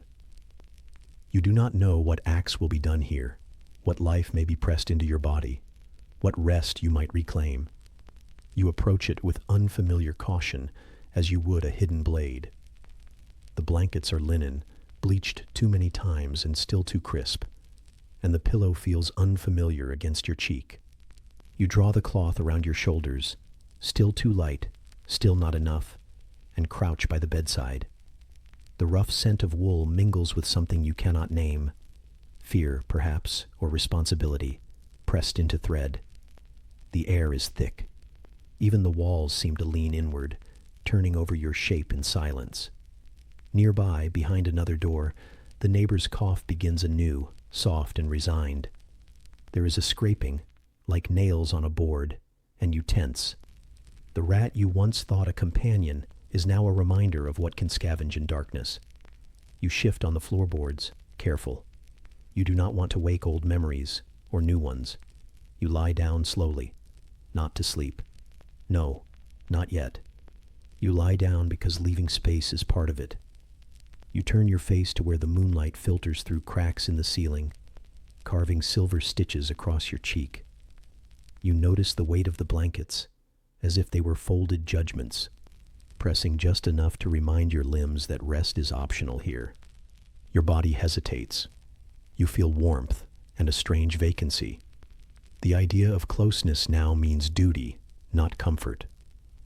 You wonder if the man who shares this bed will know your silence, or if he'll try to shape you into someone who speaks in new ways.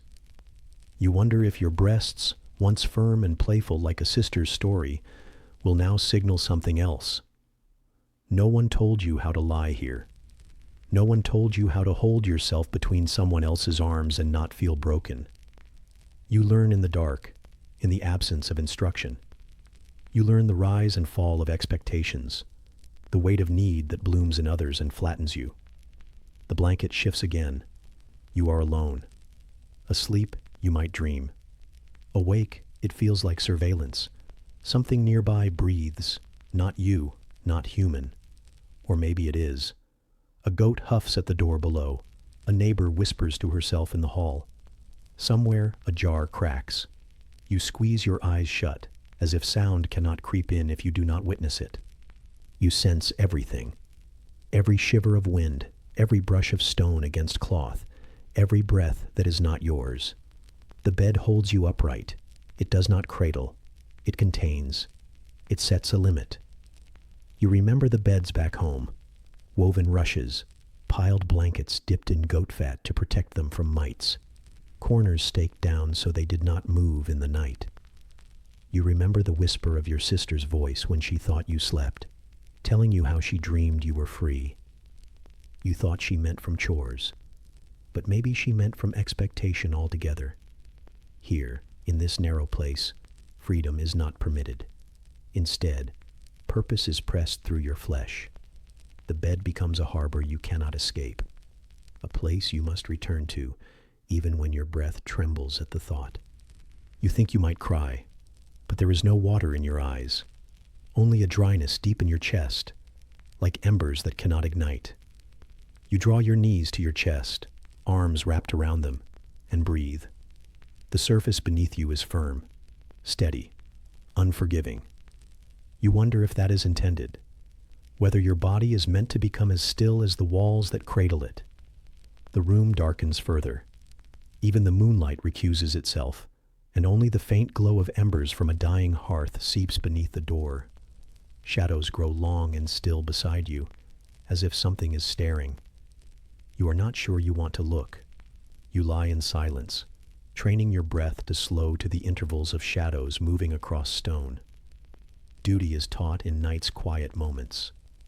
It is learned in how you breathe when no one watches, in how you flinch at weight, in how you hold tight to emptiness. You count seconds and stitches. You learn the shape of restraints. You learn how to obey without speaking. The bed invites you to dream, but dreams are self-willed. They do not grow in the soil of obligation. You listen instead to the body of the room, the settling of wood, the sigh of plaster, the faint scrape of rat claws. You listen until the sounds become your lullaby, and your limbs begin to ache less, and your mind, unbidden, begins to drift. There is warmth beneath you now, not from human presence, but from resignation, from the understanding that this is not a phase, but a new constant, that bed and body have changed shape in accordance with the world's demands, that sleep may come, but not peace. And yet, you rest here, not in hope, not in comfort, but because this is what you have. This is your place now. Duty carved itself in your flesh, but exhaustion carved out room for sleep. Even a surrender can hold softness if you allow it.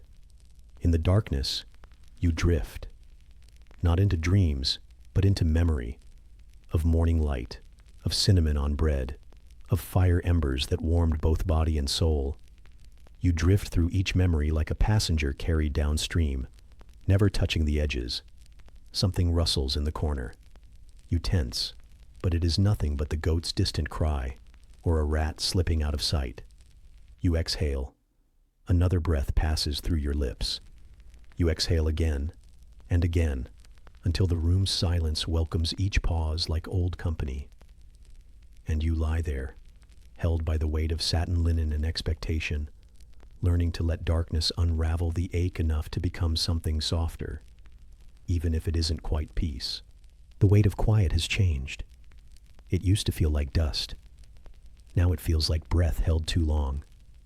The kind of silence that stretches between pulses, between movements, between thoughts.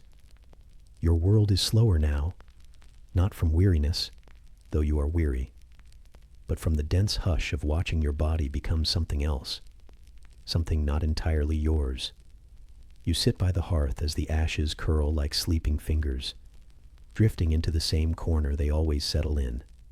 A tiny ember glows, then vanishes. It feels like a metaphor, but you do not reach for meaning. You do not speak it aloud. No one would want to hear it. Your hands rest on your lap. One of them lies still. The other moves, unthinking, making soft circles over the curve that wasn't there just moons ago. It's small still, quiet, but undeniable. And with it comes the strange doubling of yourself. You are two, or maybe still one, but shared now, like a house with more rooms than you ever meant to open. It is not joy. Not exactly. You've heard the word whispered like a spell, but it rarely comes here, not in full. What comes instead is the slow arrival of purpose and the cold hand of fear. They arrive together. They do not knock.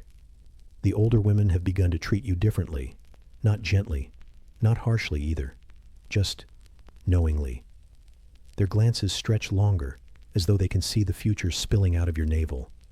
Their advice comes folded in layers of warning. Rest, but not too much. Eat, but not that. Sit with your feet up, but do not become soft. They do not speak of blood, not yet. They save that for later. They always save that for later. The floor feels closer than it used to. Not physically, but in spirit. Like your center of gravity is slowly sinking, drawing your mind into your belly. You find yourself staring at the woven matting, noticing cracks in the clay beneath the hearth, the fine details of dirt. Small things hold your gaze now. Threads unraveling, beetles climbing, crumbs of barley left behind by someone too young to care.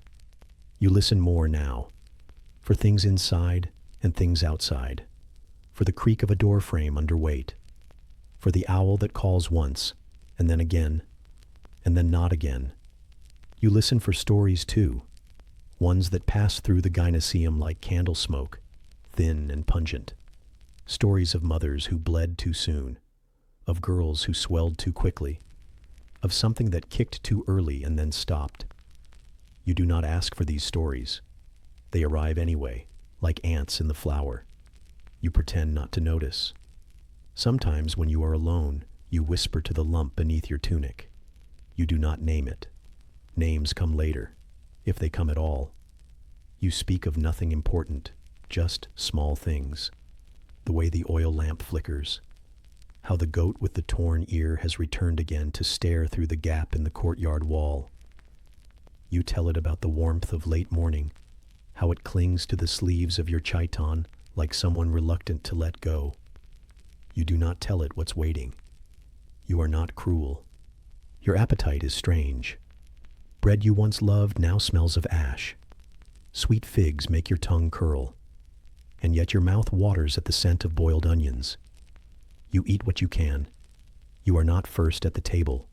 You are not last. But sometimes you forget to eat at all. The hunger is quiet until it is not, and by then it is too late to enjoy anything. Your belly tightens when you rise, not sharply, just a slow resistance, like fabric pulled too taut. The floorboards creak more now when you pass. You imagine they are remembering your steps. You imagine everything is watching, waiting. even the cracked basin by the door, even the rat in the corner that never blinks. There are moments when your body surprises you, moments of sudden stillness, where the world hushes and something flutters low inside, too light to be a muscle, too purposeful to be gas. It catches your breath in your throat. You do not tell anyone. Not yet. This, at least, can be yours for a while. The midwife came yesterday. She did not smile. She looked at you the way people look at the sea, measuring risk against beauty. She placed a hand on your wrist and said nothing about the rhythm. She sniffed the air as if the scent of your skin held secrets. She left a pouch of something herbal and told your mother not to let you grow cold. You already are. You've begun to dream differently. Not just of children, though they appear, sometimes standing in corners with unfamiliar eyes, but of things that open and close, of doors, of mouths, of wounds. Your sleep is full of breathless pauses and waking aches. You no longer know if you sleep deeply or simply drift like a leaf in the basin, wet, quiet, waiting to sink. The other girls have begun to avoid you, just slightly, as if your condition might leap from your shadow. You do not blame them. You remember what it was like before your body was marked, before your shape betrayed you, before the world had expectations for your insides. Sometimes, your mother touches your hair before bed. She does not speak. You are not sure if it's affection or routine, or if she is simply recalling her own terror. Her fingers tremble less than they used to, but only because she moves slower now.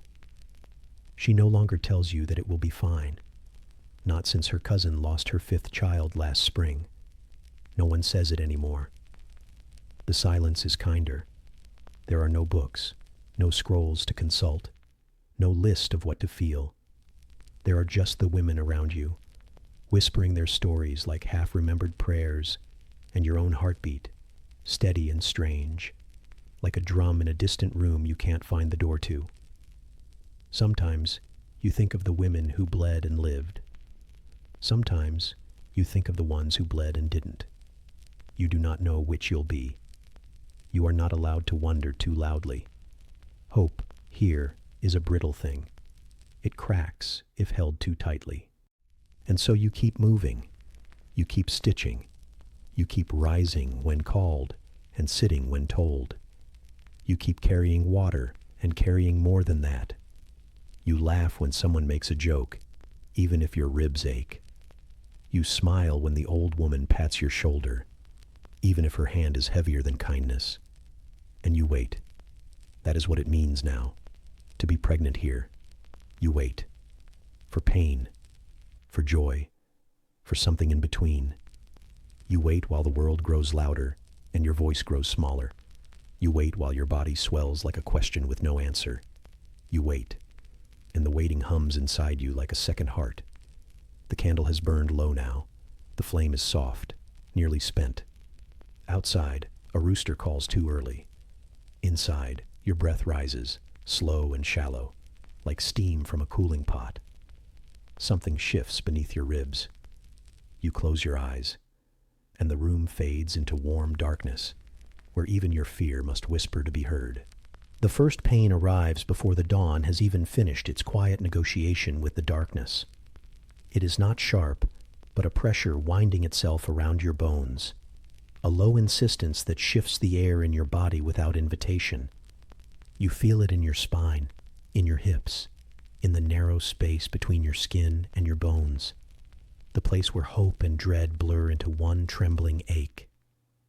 Your breathing shifts, not because you choose, but because your body remembers a rhythm older than the stones beneath your feet. There is no comfort in knowing you are waking, not in this way, not with this weight pressing down, this insistence racing through you like a river in flood. The night is not silent, not really, but the sounds are hushed as though the world itself is holding its breath. You sense your sister stirring behind the thin walls, muttering in something halfway between a dream and a plea. You hear the neighbors cough, low and flat, as if her whole chest is a beaten drum. You hear the rats scratching beneath the floorboards, a reminder that life insists on existence, even when comfort is absent. Your hands press against the cold floor. The stones are damp with dew from the courtyard below, and the slight chill shocks you awake more effectively than any voice. You press your cheek to the ground, closing your eyes against the flash of pain, letting the wet stones steady your breath. You do not rise, though part of you wants to. There is something calming in absence. Absence of movement, absence of expectation, even absence of the body you used to know. Another contraction comes, longer now, slower. You taste iron in your mouth, though nothing touches your tongue. The scent of blood, sharp and ancient, floats just beyond comprehension. You think of rivers of it, of flood, of crimson petals drifting down to stain white cloth. You wonder if that moment will come. You wonder if that moment is now. You are alone, nearly.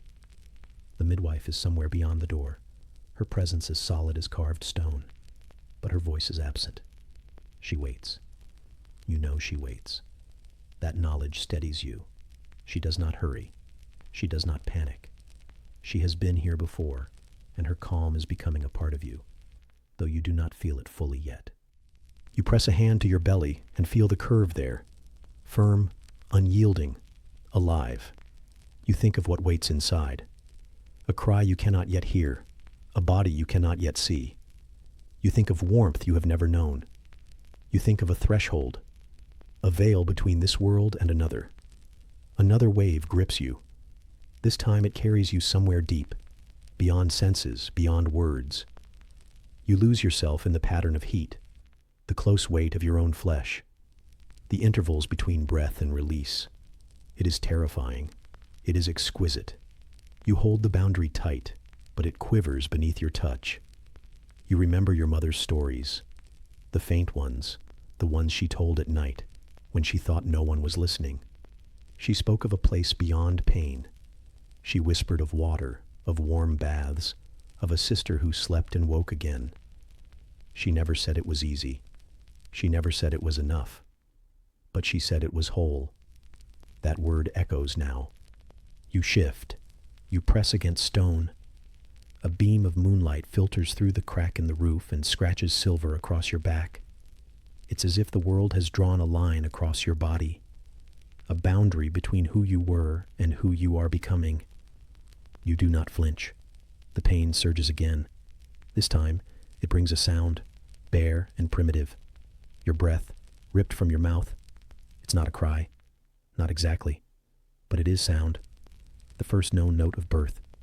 You drown in it, in that sound, like a candle flame pressed into darkness. Your body contracts against time, against the weight of expectation, against a fear you cannot name. You think of the house days ahead, the feeding, the cleaning, the soft ache that will never leave you. You think of everything you will give, and everything you will lose. No one enters. Not yet. The silence is your companion. You breathe, and your body responds. The pain rises and ebbs. It feels like currents beneath the earth. You are being shaped, softened, pressed. You taste salt, your own sweat. The stones beneath your cheek seem to hum with something ancient. You press into it. You lean deeper. You become that ache, that depth, that darkness. You push, not with anger, not with intent, with everything that is not you, with every unknown hope that blooms like a secret beneath your ribs. You push until you can no longer think, until only breath remains. The moonlight shifts. The air cools. You feel a sudden emptiness, a hollow, and you are no longer alone in that space. You feel a movement against your flesh, small, slick, alive. You release breath. You release blood. You release hundreds of things that were waiting to leave. And with that release comes another sound. A cry. Thin, urgent, real. It breaks through your bones, past the pain, past everything. The silence fractures and pours out. You feel something warm pressed between your thighs. You reach, you hold. You feel the small, wet body move against you, a new heart erupting from yours, a life tangled with hope. You close your eyes. You press your cheek against damp cloth, against soft skin. You taste salt again, your own, no longer blood. Now something softer, delicious, unfamiliar. You want to weep, but tears do not come. Your breath is shallow, your body is spent, and yet you are whole in a way you have never known. You lie there on the cold floor, cradling a world. The midwife's hands are gentle. She washes something small and places it on your chest. You feel its heartbeat, a drum calling your slow breath forward. You hold it close, and the ache shifts. It is no longer just pain. It is presence. Third thing. Something you did. Something given. Something earned. You do not speak. You do not need to. The sound of that new cry says enough. It says, I am here. It says we are here. It says we have passed through something together. The moonlight fades. The first birds begin the day outside. The world is stirring again. But you lie, still and tremulous, listening to the breath at your breast. You notice the floor beneath you, the scars in the stone, the sky beyond the cracked ceiling. You drink it in. You are immersed and undone. A goat bleats twice in the courtyard, uncertain of its own mourning. A rat scuttles away beneath the door. Your sister breathes softly through thin walls. The others will come soon. But for now, a moment, a small forever, a threshold crossed, and you are not alone. You hold your breath with the new life, and you gently let it go again. The air still smells of afterbirth, iron and salt lingering in the corners of the room, even after the midwife has left. Even after the groaning has turned into silence. Even after the whispering has settled into hush. You lie there, your body emptied and trembling, a shape changed by suffering, a vessel that has cracked and somehow still holds. The child is asleep somewhere nearby. You know this because no one has come to you in urgency. There have been no footsteps, no wailing, no offerings of crushed herbs or urgent prayers to Hera, whispered behind the curtain. For now, that means he breathes. And that means you are allowed to keep breathing too. You stare at the beams of the ceiling, which seem different somehow, as if the very wood has watched and wearied of your noise. You imagine the knots in the wood are eyes, tired ones, that have seen too many women do this. The same cries, the same blood, the same quiet afterward. A cloth has been folded and pressed between your legs, warm and wet at first, now cold and sticky. You're not sure who did it. You're not sure when. Everything around the moment is fog, not the kind that lifts, but the kind that clings and thickens. You are still inside it. You don't know how long you've been here. Time no longer keeps to its proper rhythm. It runs and stalls like a lame cart horse. You try to turn, but your body protests. The ache is bone deep now, no longer sharp, but dull and insistent. Like the pain has resigned itself to you, and you to it. You listen for the child again, but only the goat makes a noise. That low, disapproving bleat from outside the room, the one that sounds like an old woman muttering in judgment. The goat knows everything. Always has. The women of the household have moved back to their duties. You heard their voices earlier, hushed, clipped. Not celebration. Not mourning either. Something in between. They are waiting to see. Waiting to know. A daughter would bring pity. A stillbirth, silence. But a son? A son who draws breath and lives past the first moon? That would mean something. That would mean you did your duty. That would mean your body has proven its value in the only way it's allowed. You shift, slowly, like the earth trying to turn beneath a blanket of snow. Your hand reaches for the cup someone left by your side. It's cool now, the water inside tasting faintly of clay and bitter leaves. You drink because there's nothing else to do, because your throat is dry and your mouth tastes like something forgotten. Outside, the sun has begun to climb. You can see it through the crack in the shutter, a single blade of light piercing the gloom. It cuts across the floor like judgment. You close your eyes again, and with them come the memories you didn't ask for. The warnings whispered by your mother when you were still too young to understand. The quiet fear in the eyes of the women who came before you. The ache of longing for choice, and the weight of knowing that choices were not for women like you, not in this house, not in this life. You were not meant to want, only to wait, to carry, to bear, to bleed. The child was placed on your chest, once, just once, slippery, screaming, angry at being born. You tried to look at him, but your eyes were too full of tears and salt and light. You think he had dark hair, or maybe it was only the blood. It's hard to remember. Everything hurt too much to see clearly. The midwife took him before you could feel anything real, said he needed cleaning, said something about the umbilical cord, about breath.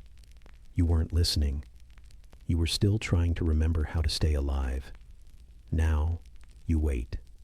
You wait to be told what kind of mother you will be, the kind who is congratulated, or the kind who is consoled.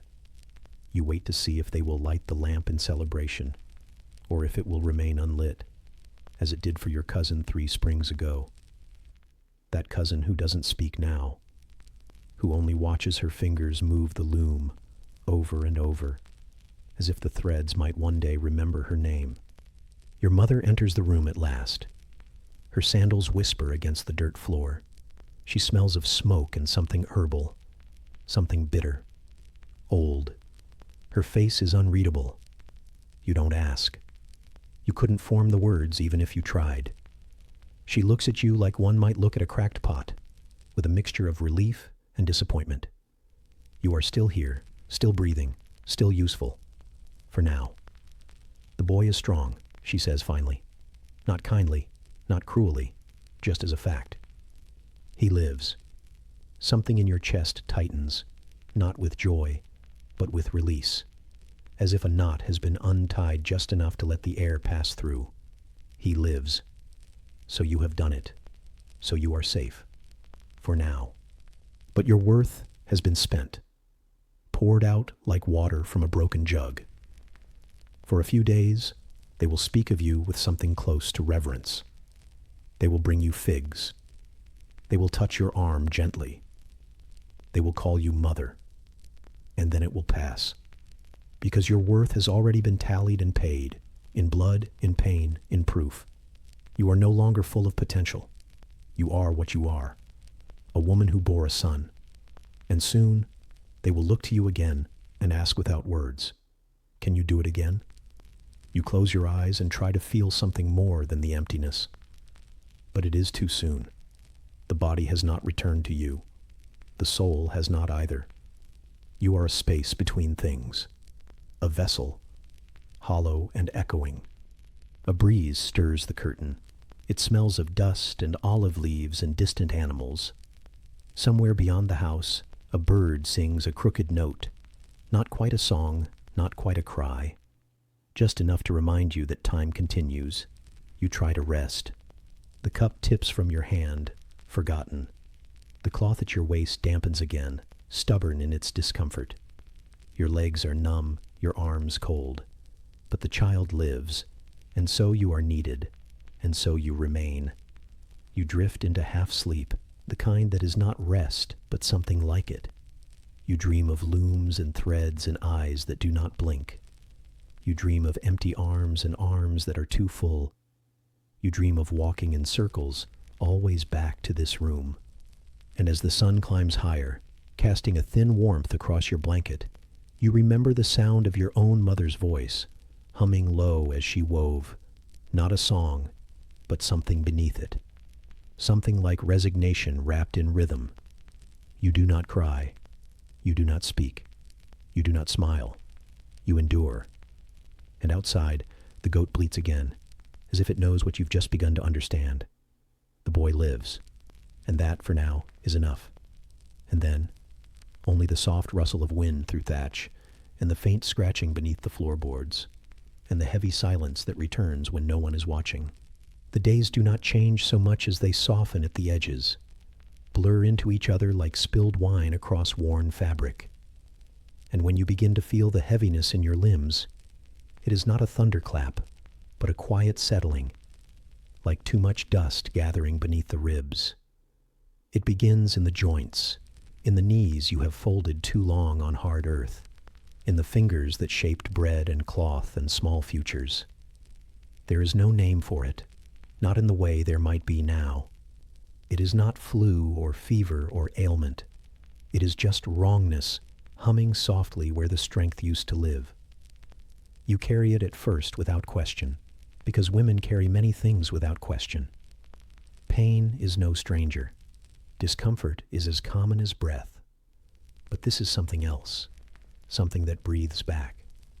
The warmth of the fire, once a comfort in winter's grasp, now stings against your skin, as though you've been lying too close to the coals. Your body grows warmer than the hearth. Your skin glows, not with health, but with something unnerving, something that does not belong. The other women notice, but they do not say much. One leaves a bowl of steeped herbs near your bedding. Another places her hand on your forehead and tuts softly, like a midwife checking for signs in the belly of the sky. They know better than to speak the word aloud. Words have weight, and illness, when named, might dig deeper. You do not go outside as often now. The light makes your head throb like a drum wrapped too tight. You sit by the doorway instead, wrapped in wool, and listen to the goats shift and mutter just out of sight. The children avoid you, not out of cruelty, but because they've seen the way others shrink. Illness means change, and change means risk. When you do sleep, the dreams grow strange. They come fevered and slick, all shimmering heat and twisted shapes. A spindle that won't stop turning, a jar that refills with shadows, a hand, always the same one, that presses lightly on your chest and never lifts. You wake not rested but thinner, stretched at the soul, as if the night has been chewing on you. And still you rise. Because to not rise is to invite whispers, and a woman alone with her sickness becomes a story, not a person. So you rise. You dip a cloth in cool water and press it to your brow. You chew the bitter leaves they bring you, even when your tongue resists. You smile when you are meant to. You pray at the altar with smoke-stung eyes and feel no presence at all. There is no healer to call, not for you. The men of knowledge come when summoned for sons, for fathers, for husbands whose hands sow grain and carry coin. But for women, for wives and mothers, illness is more a character trait than a condition. You must endure it as you endure the rest, quietly, invisibly, and without ceremony. And so your world grows smaller. The space you occupy shrinks to a few familiar corners, the bedding that smells faintly of sweat and straw, the clay cup with its hairline crack, the shadowed wall where a spider spins the same web again and again. You begin to envy her. She has her rhythm, her purpose. You, meanwhile, drift. Sometimes your mother's voice comes back to you, not clearly, not as words, but as weight, the kind that sits in your chest and speaks without speaking. She too once curled in silence, you remember, when the cough took her, or something else. No one ever said. The house just grew quieter around her until one day it didn't. You wonder if your daughter watches you now with the same tilted worry. She does not ask, but she sees. Children see more than they're told. You see it in the way she steps lighter, in the way she no longer presses close when she sleeps, as if afraid the illness might slide off your skin and into hers. It might. The herbs help some days, and other days they seem to do nothing at all. A neighbor swears by honey and ash. Another insists you must purge yourself, rid the body of evil through salt and heat. You nod, because there is nothing else to do, and try it all. At some point, it becomes ritual. Drink, sweat, pray, wait. The waiting is the hardest part. The seasons shift while you lie there, and the wind finds its way through the reed shutters again. The cough comes at night now, full-bodied and sharp, like an animal trying to escape through your ribs. You curl inward when it comes, knees to chest, eyes closed, riding the wave until it passes. It always passes, but it always returns. The priestess visits one morning with oils and murmurs. She is kind, or she tries to be. Her hands smell of crushed sage and time long gone. She rubs your temples with practiced tenderness, but her eyes already look past you, like she is measuring the space you'll leave behind. And yet, there are moments, small, impossible moments. A beam of sunlight that rests gently on your cheek, the rustle of a bird landing near the door, head cocked in perfect silence, the faint weight of your daughter's hand brushing yours while you sleep. Not enough to heal, but enough to feel. You begin to understand that illness is not an interruption. It is simply a chapter, another fold in the cloth, another knot in the thread, and you are still here, for now. You do not ask for comfort. That's not the way of things. But sometimes, in the middle of the longest nights, when the room is nothing but shadow and breath, you hear someone shift nearby, a familiar shape, curled just out of reach, a presence not trying to fix, or to name, or to change. Just there, breathing beside you. You sleep more often now, not deeply, but often. The world no longer moves past you. It lingers, as if waiting to see what you'll do. Some days you think it might let you stay. Other days, it seems ready to carry you somewhere else. But still you breathe. And somewhere beneath the illness, beneath the fire and the cough and the quiet retreat of your strength, something inside you is still listening, still waiting, still here. The wind whistles through the shutter again, and the flame in the corner flickers once, then settles. And that, too, is a kind of peace. The walls of your former life crumble slowly, silently, like seeds falling from a dried stalk. You do not notice until you stand before the temple's steps, bare feet chilled by the stone, and everything you once knew feels nothing but dust underfoot. There is no thunderous departure, no proclamation of exile, just the sound of your own breath, echoed by the columns that rise above you, ancient and unblinking. You cross the threshold into the temple courtyard and immediately understand that this is not a sanctuary in any of the ways you once imagined. It is a market of ritual, a constant transaction of devotion, sacrifice, and repetition. No one here offers comfort.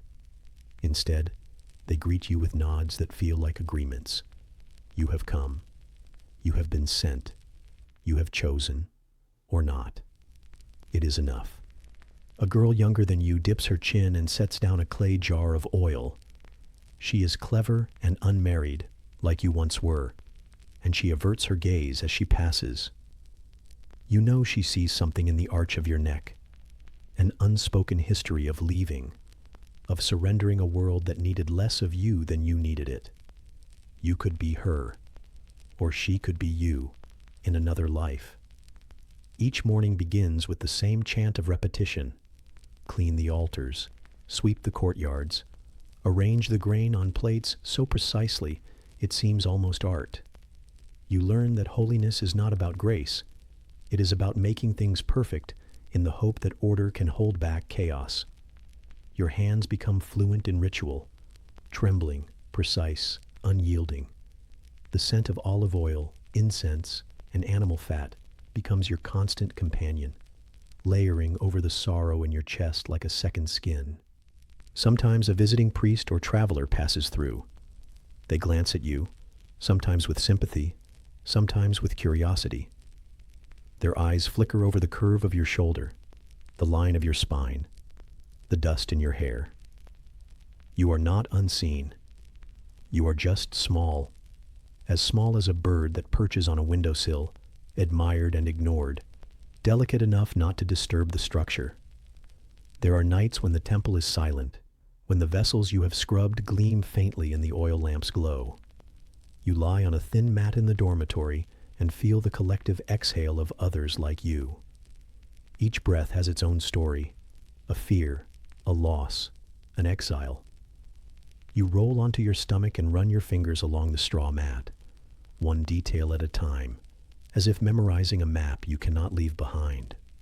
Sometimes, you place an offering at the statue's feet, a trembling prayer pressed into woven cloth, or a single drop of oil on burnt wood. The temple kitchen is a different sort of prison. You stand at the hearth for hours, stirring soup so it does not stick, watching the steam rise and dissipate. You taste it. Too salty, too bland, every flavor measured and weighed. You think of your own hearth, the meals you once prepared, flavored with laughter and unpredictability. Here, unpredictability is error, and error is a mark soon noticed. Your hands remember the grain from your new house, sifting, kneading, sifting again until it is too fine to taste. But here, grain becomes a ritual offering, a cigarette-length obsession, a test of patience. You press it into bowls one handful at a time, counting each grain, tracing the rhythm of giving until your mind drifts into something like meditation. You miss your daughter sometimes, not often, but when you do, the ache comes with such force, it snaps you out of every breath. You imagine her little hands, her bright eyes, the shape of her laugh that no longer visits you in the night. You are living in her absence as much as you are here. Few things reach you now. A strand of her hair caught in a braid, a memory of soap smoothing her hair into waves, a piece of fruit she once left behind. Today it would be stale, but you can taste it still. You've come to learn that even in holiness, your body is not your own. It cleans, it sweeps, it carries things from one place to another. It offers incense, it lifts grain, it sleeps upright in rows of straw. It is always present, never yours. The elder priestess brings new tasks every day. First it was sweeping, then washing the statues, then laying out the sacrificial tablecloth, the one woven from linen so fine it seems like promise. Today, she hands you broken pottery to mend, shard by shard, as one might attempt to repair a promise. The shards cut your fingers. You press your lips to the wound to taste your own iron. It binds with your breath. You do not speak of pain. You do not speak of longing. You do not speak. They would hear, and hearing is why you are here, to be made quiet. At times you imagine yourself molded from clay, as if you had been built in this place. The columns arch above you proudly. The courtyard floor is swept clean daily. Even the birds that roost on the roof have learned not to leave feathers behind. Everything is polished, but not polished to shine, polished to submission. You see yourself less. You feel emptier. You wonder if the temple will one morning swallow you whole, as if you'd never been. But there is also something of peace here, a certainty of place. No husband's demands, no daughter to worry, no bustling walls of home, just this stone building, constant as your breath. Your illness never left fully, and neither did your heartbeat. They both came back with new resonance, softer, quieter, but alive. You learn to tend to your body like a tool rather than a vessel. You wash your hair in cold water once a week. You scrape your nails clean. You wash your arms from elbow to wrist. No scars, no stains, just skin. At night, stars press through the rafters, pale witnesses to your truncated story. You lie on your back and count them. 17 tonight. You remember that number as if counting can rebuild something lost. You let them shine until your eyes grow heavy, until everything blurs to black, except for the echo of the columns and your own breath. A rat scuttles near the door. A goat brays at the walls. Your breathing slows to match theirs. They do not belong here, but they are not chased away. They remind you that life is messy, even in a home of ritual. You do not leave. You cannot go back. That door closed behind you, and another door opened. A door you cannot close. You are neither victim nor victor. You are simply someone whose body was traded for stone and prayer. Years pass. Months pass. You do not mark them. Seasons color the courtyard. Anemones in spring, olives falling in autumn, only the dust remaining in summer. Your body shifts subtly.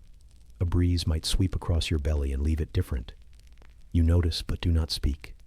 Sometimes a woman arrives younger and straighter than you once were, or more broken. You see her in the courtyard, and you feel both tenderness and dread. Tenderness because she is you. Dread because you know how this place consumes shape until only breath remains. One dawn, the elder priestess calls you. You stand before the altar. She hands you the finest linen. It is bleach white, coiled tight as breath. She folds it around your shoulders and presses it to your chest. She does not speak. She does not need to. The gesture is clear. You have served. You may leave or stay. You feel sunlight on your collarbone. You feel the shape of your own spine. You realize you have not seen yourself in months. You are present, not molded, not vanished, just you. The door stands before you again, silent and still.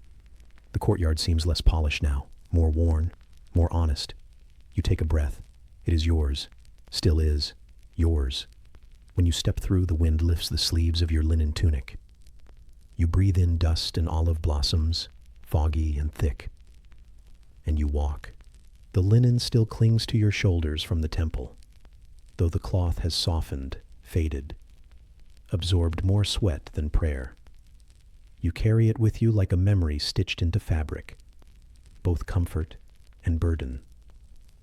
The stone walls of devotion are now behind you, but they echo still in your posture, in the way your feet find quiet places and your voice avoids rising. You return not as a daughter, nor wife, nor widow. You are something else now, unclaimed and therefore suspicious. Eyes follow you more than they used to, but they do not greet. They assess, measure, decide. No one says anything to your face.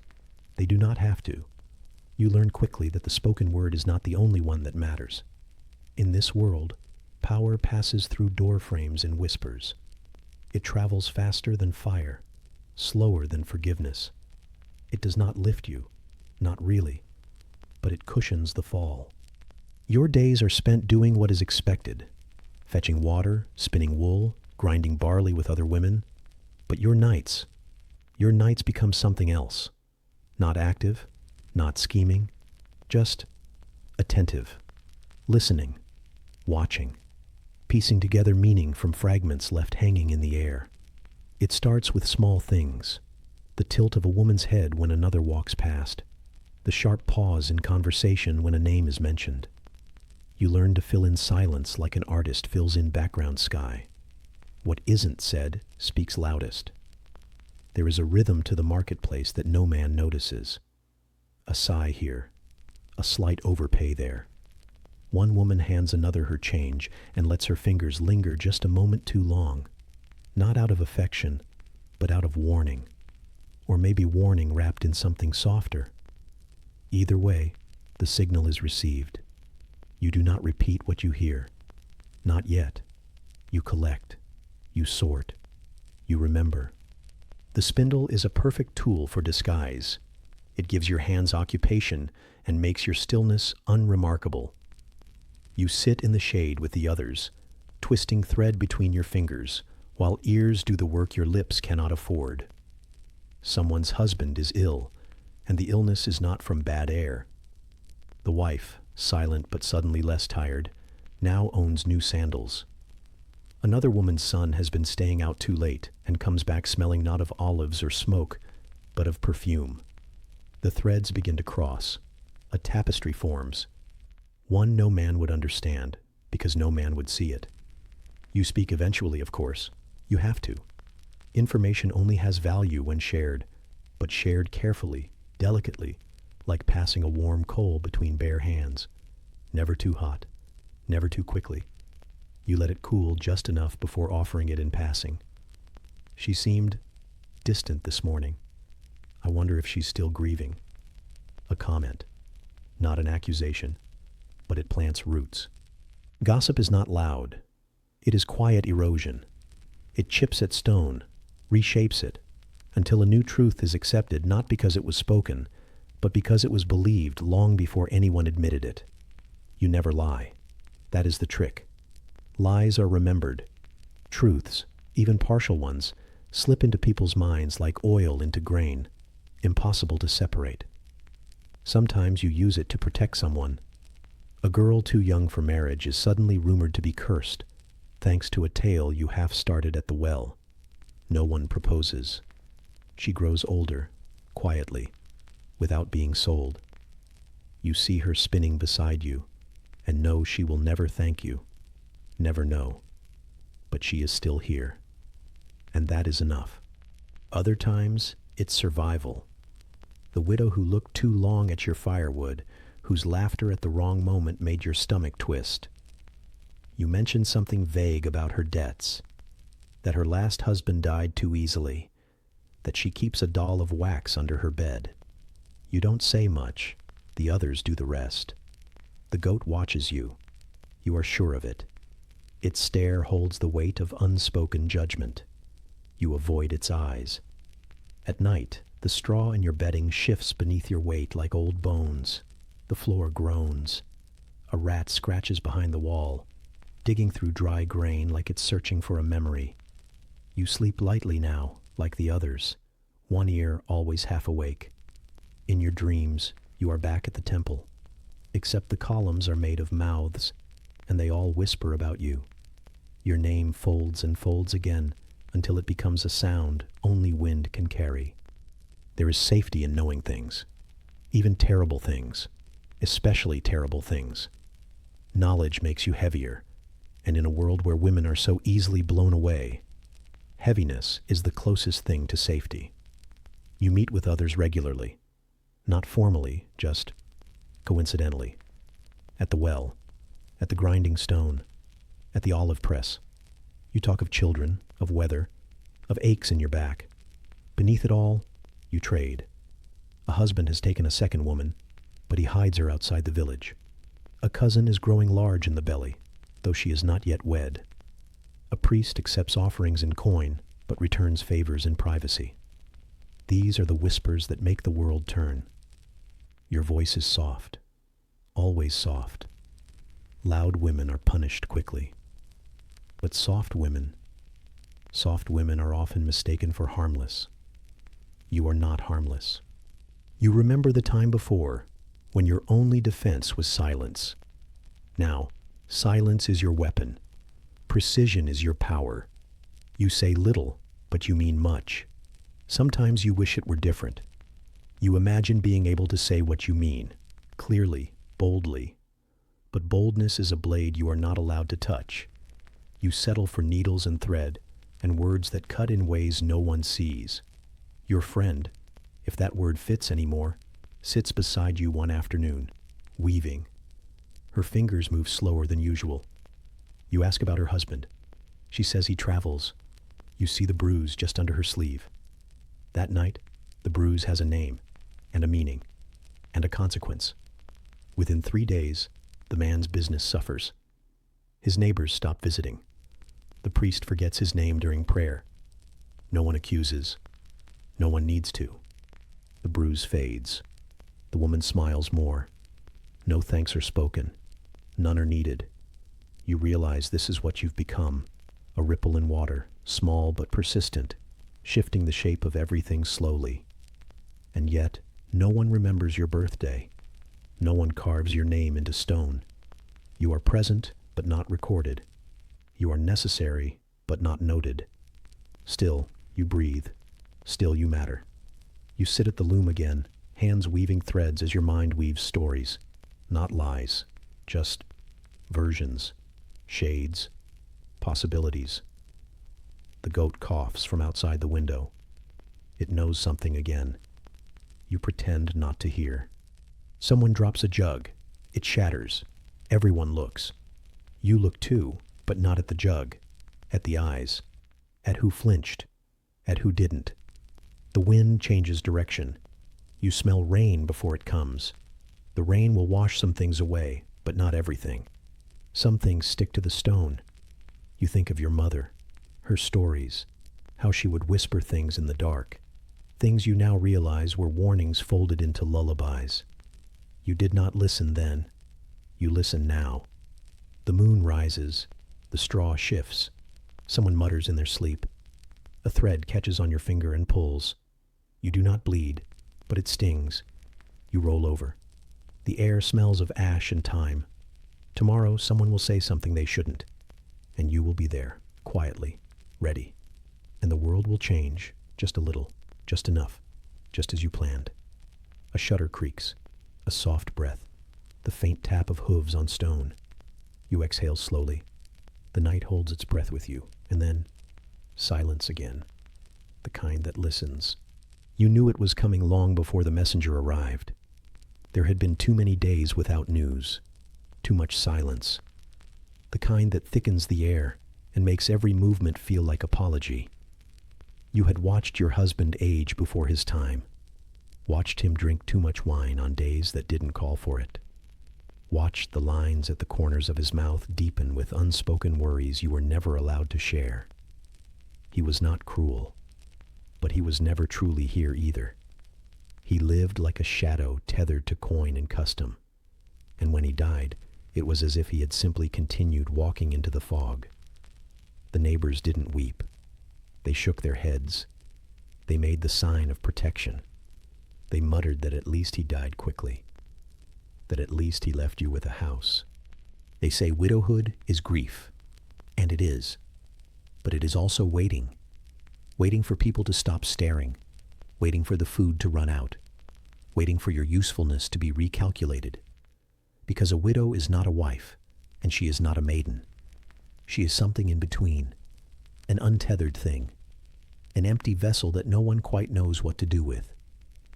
Your hair was pulled back and covered, not out of preference. You wore black.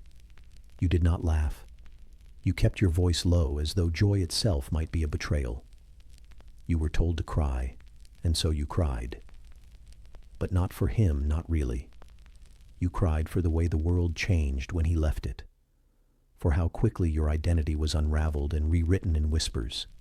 No one asks how you feel. They ask what you'll do next. Will you remarry? Will you go to your son's home? Will you donate to the temple? They ask, as if you have a choice. You think about the days before, the warmth of a second cup of water, the comfort of shared silence, the presence of another body that simply filled the space with quiet, breathing proof that you existed in partnership. Not love exactly, not always, but something like it, a rhythm. Now the house is louder when it's empty. The shutters creak more. The rat beneath the floorboards seems bolder, as if it knows the man is gone. You catch it watching you once, eyes glinting like small polished stones. It doesn't flinch. Neither do you. At night, your body forgets and shifts toward the cold place where he used to lie. You do not correct it. You simply stay there, curled slightly toward absence. You try to remember your wedding, but the memory slips away like oil on stone. You remember the smell of the incense, the way your sandals pinched. His hands, larger than yours, not rough but not soft. The way he looked past you when he vowed. The mourning period stretches, not in days, but in the rearrangement of expectation. You are no longer invited to certain gatherings. You are invited to others, ones with fewer candles and more sighing. You are expected to nod often and speak rarely. You are told that you are lucky to be left with anything at all. Property, a reputation, a roof. You are told this by women whose husbands are still alive and who speak as if your good fortune is a kind of offense. There is a crack in the wall that has always been there, but now you stare at it more often. It has begun to widen, just slightly. Or perhaps you have simply noticed what was always true. Some mornings your joints ache more than they should, not from labor, from stillness, from the way grief settles into muscle like damp air into old cloth. You move slowly, not because you are weak, but because speed now feels like a lie. You still perform the rituals. You still offer barley and honey. The priest sees you, but he sees through you. You are part of the background now. Once, a young girl asks you what it's like to lose a husband. She is barely old enough to understand the shape of a marriage, yet already curious about its dissolution. You tell her it is like living with a door that never opens again. You do not tell her about the cold, or the silence, or the way your own name sounds unfamiliar now when said aloud. Your hands know what to do even when your mind wanders. They grind, sweep, knead. They remember the rhythm of life, even when your heart does not. You begin to collect small things, bits of thread, smooth stones, the lid of a jar that no longer exists. These are not treasures. They are reminders that you still have preferences, that you still notice beauty, even if quietly. Sometimes at dusk, you stand in the doorway and look out. The goats move like shadows across the yard. A child calls to another in the distance. The air smells of wood smoke and thyme. You think of your mother, how she wore her widowhood like a second skin, how her eyes changed shape in the years after, how her laughter never quite returned, only the shadow of it. You wonder if yours will do the same. You light the lamp earlier now. The darkness feels heavier, or maybe it's just that the light feels thinner. There are days when you forget to speak at all. The silence sits with you like an old friend, patient and unjudging. The neighbor coughs again behind the wall. A child wails. Somewhere a jug breaks. You do not flinch. You listen, but do not respond. Your dreams are slower than they once were. You walk through rooms with no ceiling. You hear voices calling names you don't recognize. You wake unsure if you've been asleep at all. There is a spindle on the table. You reach for it, then pull your hand back. There is no rush now. There is nothing urgent, nothing expected. Your hair is gray in the places you used to hide. You stop hiding it. The neighbors say this means you've accepted your station. They mean it kindly. You do not correct them. You still wear the black, but it fades with each washing. One day it will be dark gray, then dusty brown, then just cloth. And maybe then they will stop seeing you as a widow and start seeing you as something else, or nothing at all. You are half of what you were, but even half a life continues. It limps, it leans, it hums a different tune. You still plant seeds in the small patch of soil behind the house, not because you expect harvest, but because the hands need something to believe in. The wind shifts. A shutter slaps against the wall. You rise slowly and fasten it. The night presses against the house like a memory trying to come back. In the silence, you hum. Not a song, just a sound, just enough to remind yourself that your voice still exists. The rat scratches again. The goat murmurs. A breeze lifts the edge of the curtain. You sit in the quiet, not waiting, just enduring, like a candle that knows it will not be replaced, but burns anyway. And outside, the stars forget your name, but you remember. And for now, that is enough. You step into the room, and for a moment, you catch yourself wondering if anyone notices. There is no greeting, no glance in your direction, no soft question about your health. You stand still, feeling the weight of your own expectation, meeting the emptiness that has grown around you. And suddenly you realize how silent you've become. You move to the bench near the hearth, as though led by memory. The fire is small, much smaller than you remembered. A frail thing flickering behind the grate, glowing dimly as though reluctant to speak its warmth into the world. Miles of frost have gathered outside, creeping over the ground, but inside the hall, quiet prevails. You settle onto straw-worn cushions that now have depressions shaped like absence, and you close your eyes, because the world no longer demands you hold them open. When you breathe, there is a rhythm you recognize, not your own. It is slower, softer, like the breath of something trying not to wake. There is a sense that your body has slipped to the edges of itself, becoming translucent, as if someone cut the light thinner with your bones, diffused it until it drifts rather than shines. Your hands rest on your lap. They used to do so much. They shaped looms, carried water up steps, held children's hands.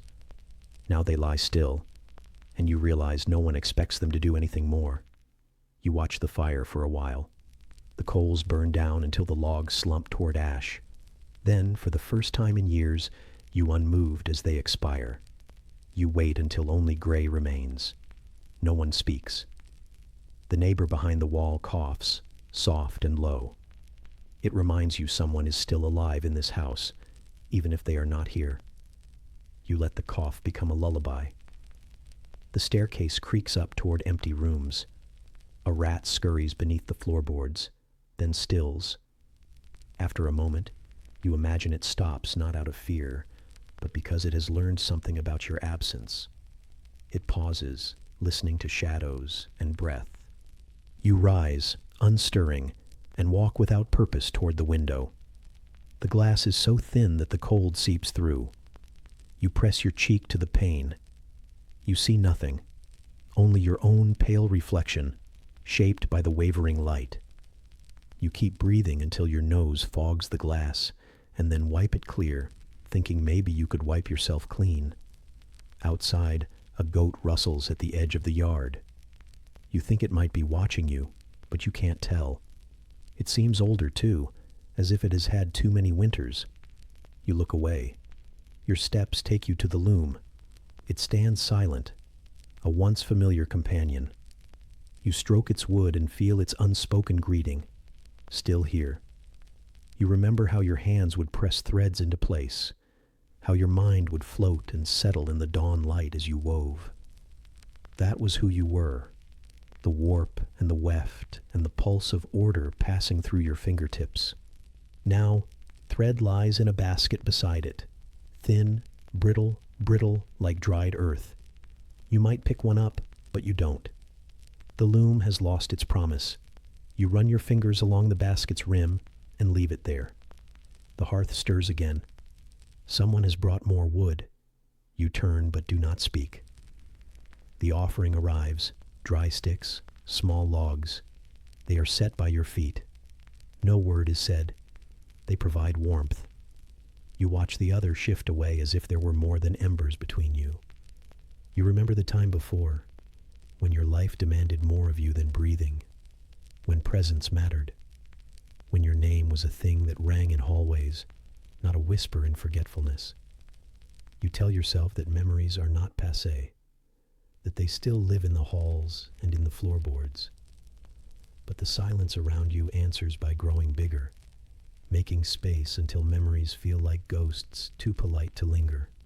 You search your mind for a name, a day, a sound, something that is exclusively yours. But what remains are things you shared. Your daughter's laugh, your sister's sigh, the hum of grain in the mill. Each fragment's memories free-floating in a sea of nothing. You sit down on the wooden chair. The seat sags to your shape, as though it remembers. You close your eyes and let your cheek rest against the back. You feel the grains of wood pressing into your skin. It is not unpleasant, but it confirms your insignificance. Your breath catches. For a moment you believe the silence might break. Someone might ask how you sleep, but it doesn't. No one does. You rise again and move to the door. There is a moment, barely a thought, when you consider stepping out, seeking someone who notices. But the cold wraps around your ankles, and the idea retreats. Inside, the floor is colder than your body. You stand there, waiting for footprints in dust, but the dust remains unmarked. The sunlight begins to weaken as dusk approaches. The window casts pale shadows across the room. They stretch like fingers, crossing your path. You move so slowly, that you feel time touching your bones. You reach the hearth again, and the fire has been rekindled. Someone is kind. Even that goes unnoticed. You sit once more. You feel that at any moment you could fall apart, but you do not. You feel that at any moment you might vanish entirely, but you do not. Your body holds shape. Your breath holds rhythm. The rat returns. This time you hear its small claws on the hearthstones. It pauses. It sniffs. You wait. Then it scuttles away. The goat coughs a second time. Then silence. February wind rattles the shutters. You kneel and fasten them. A quiet rustle, enough to make up for a heartbeat. Your legs ache from standing. You return to the chair and sit. Your hands rest on your thighs. You look down and see veins raising under your skin, delicate blue pathways that carry what little warmth remains.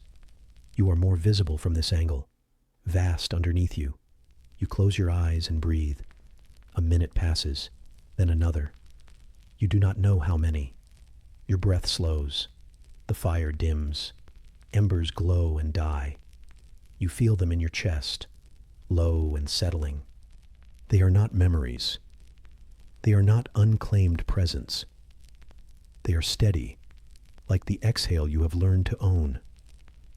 You think of something faint, perhaps the scent of olive oil on a spinning spindle, or your daughter's echo in a half-forgotten lullaby. It doesn't matter which. It only matters that the thought is yours. You let it bloom beneath your ribs, an ember you guard in the dark. And in the widening silence, you breathe again. It does not begin with a gasp or a moment of clarity. It begins the way dust gathers, unnoticed at first, settling softly on things not often moved. You have lived a life with quiet hands. You have scrubbed floors with knees that creaked long before your bones did. You have boiled the same stew 1,000 times and mended the same hem over and over, though it frayed in new ways each year. You have stitched, folded, fetched, knelt, waited. You have not ruled, but you have endured. Now, there are days when no one calls your name until the sun has crossed the sky. Days when no one remembers what you were meant to do, because someone younger has done it in your place. You feel your body thinning like worn cloth, not vanishing, just becoming less necessary. There is no ceremony for this vanishing, no chorus of voices to mark your fading, just the absence of your footsteps being needed. You begin to forget your own shape, as if your hands are no longer the ones you used to know. They tremble more now. They remember things no one else does, where the chipped cup is, how your mother hummed while grinding grain, which of the goats has always been too clever. They don't ask you those things. They don't need to. Your spindle sits unused by the hearth. Once, it was warm from your palm for hours each day. Now it lies there, cool to the touch, a tool mistaken for an ornament. No one asks you to teach them. No one notices how fine the thread once was. They buy cloth now. It comes in from the market, from a woman who is younger and stronger and still speaks with the bright sharpness of the unburdened. Your name still lives in a few mouths, your daughter's, when she sighs your name without thinking. Your grandson's, when he asks who you are in the old painting on the cracked pot. But already, the vowels are softening. Already, your name is becoming more whisper than word, fewer syllables, less shape. They say you are tired, that you should rest. But resting is what you've done your whole life, not in comfort, but in patience. You have rested between pain, between worry, between the things that had to be done. And now you are told to rest like it is a reward, but it tastes more like dismissal.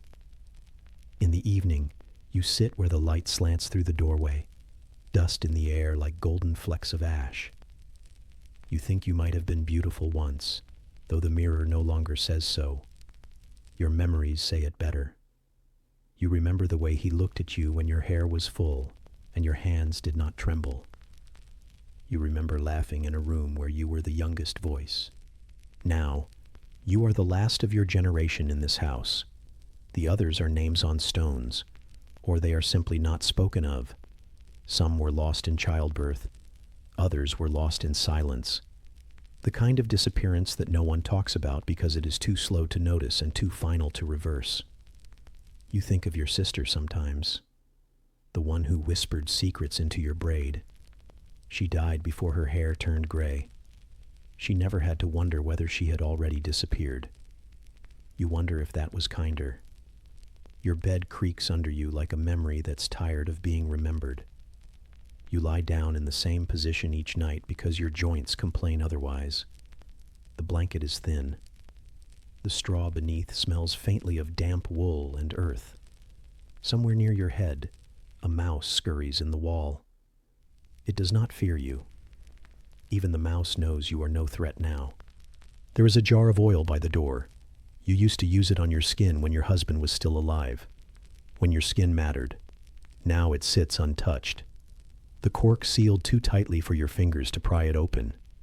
You could ask for help, but you won't. Let it sit. Let it dry up, like everything else. Sometimes when no one is around, you speak aloud, not to anyone in particular, just to remind yourself what your voice sounds like. It startles you every time. How thin it is. How little air it takes to form your words now. Once, you could sing over a pot of boiling water, and the steam would carry your song into the rafters. Now, your voice barely reaches the fire. They don't write your name. Not in ledgers, not in poems. There will be no statue of you, no vase painted with your likeness. The men have those, the warriors, the kings, the philosophers.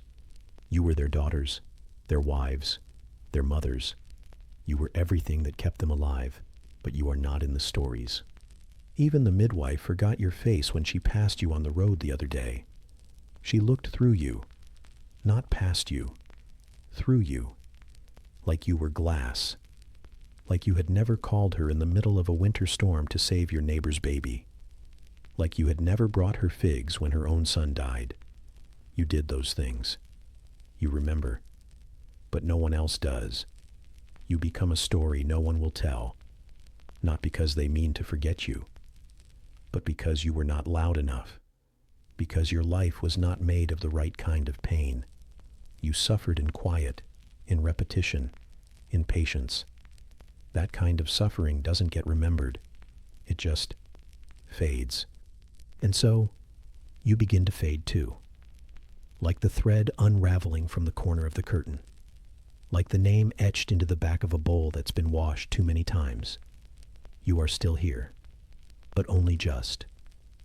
At night, you lie still and listen to the house breathe. The same walls that once echoed with children's feet are now quieter. The air doesn't hum the way it used to. Only the fire crackles, low and resigned. Someone will sleep in your bed one day, not because they want to replace you, just because it will need filling. The world does not like emptiness. You wonder what they will do with your spindle, with your shawl, with the bits of dried lavender tucked into your chest. You wonder if your name will survive the winter. It will not be carved. It will not be sung. It will not echo down the centuries. But for a while, it will linger in the folds of a shawl, in the creak of a step, in the way a girl learns to braid her hair without knowing why she does it the same way you once did. And then, even that will go. But tonight, you are still here. You are still warm, faintly, still breathing, softly, still something more than silence. And in the dark, a goat shifts outside the door, as if it too remembers you. The fire lets out one last sigh, and everything else settles with it. Quiet, weightless, almost gone.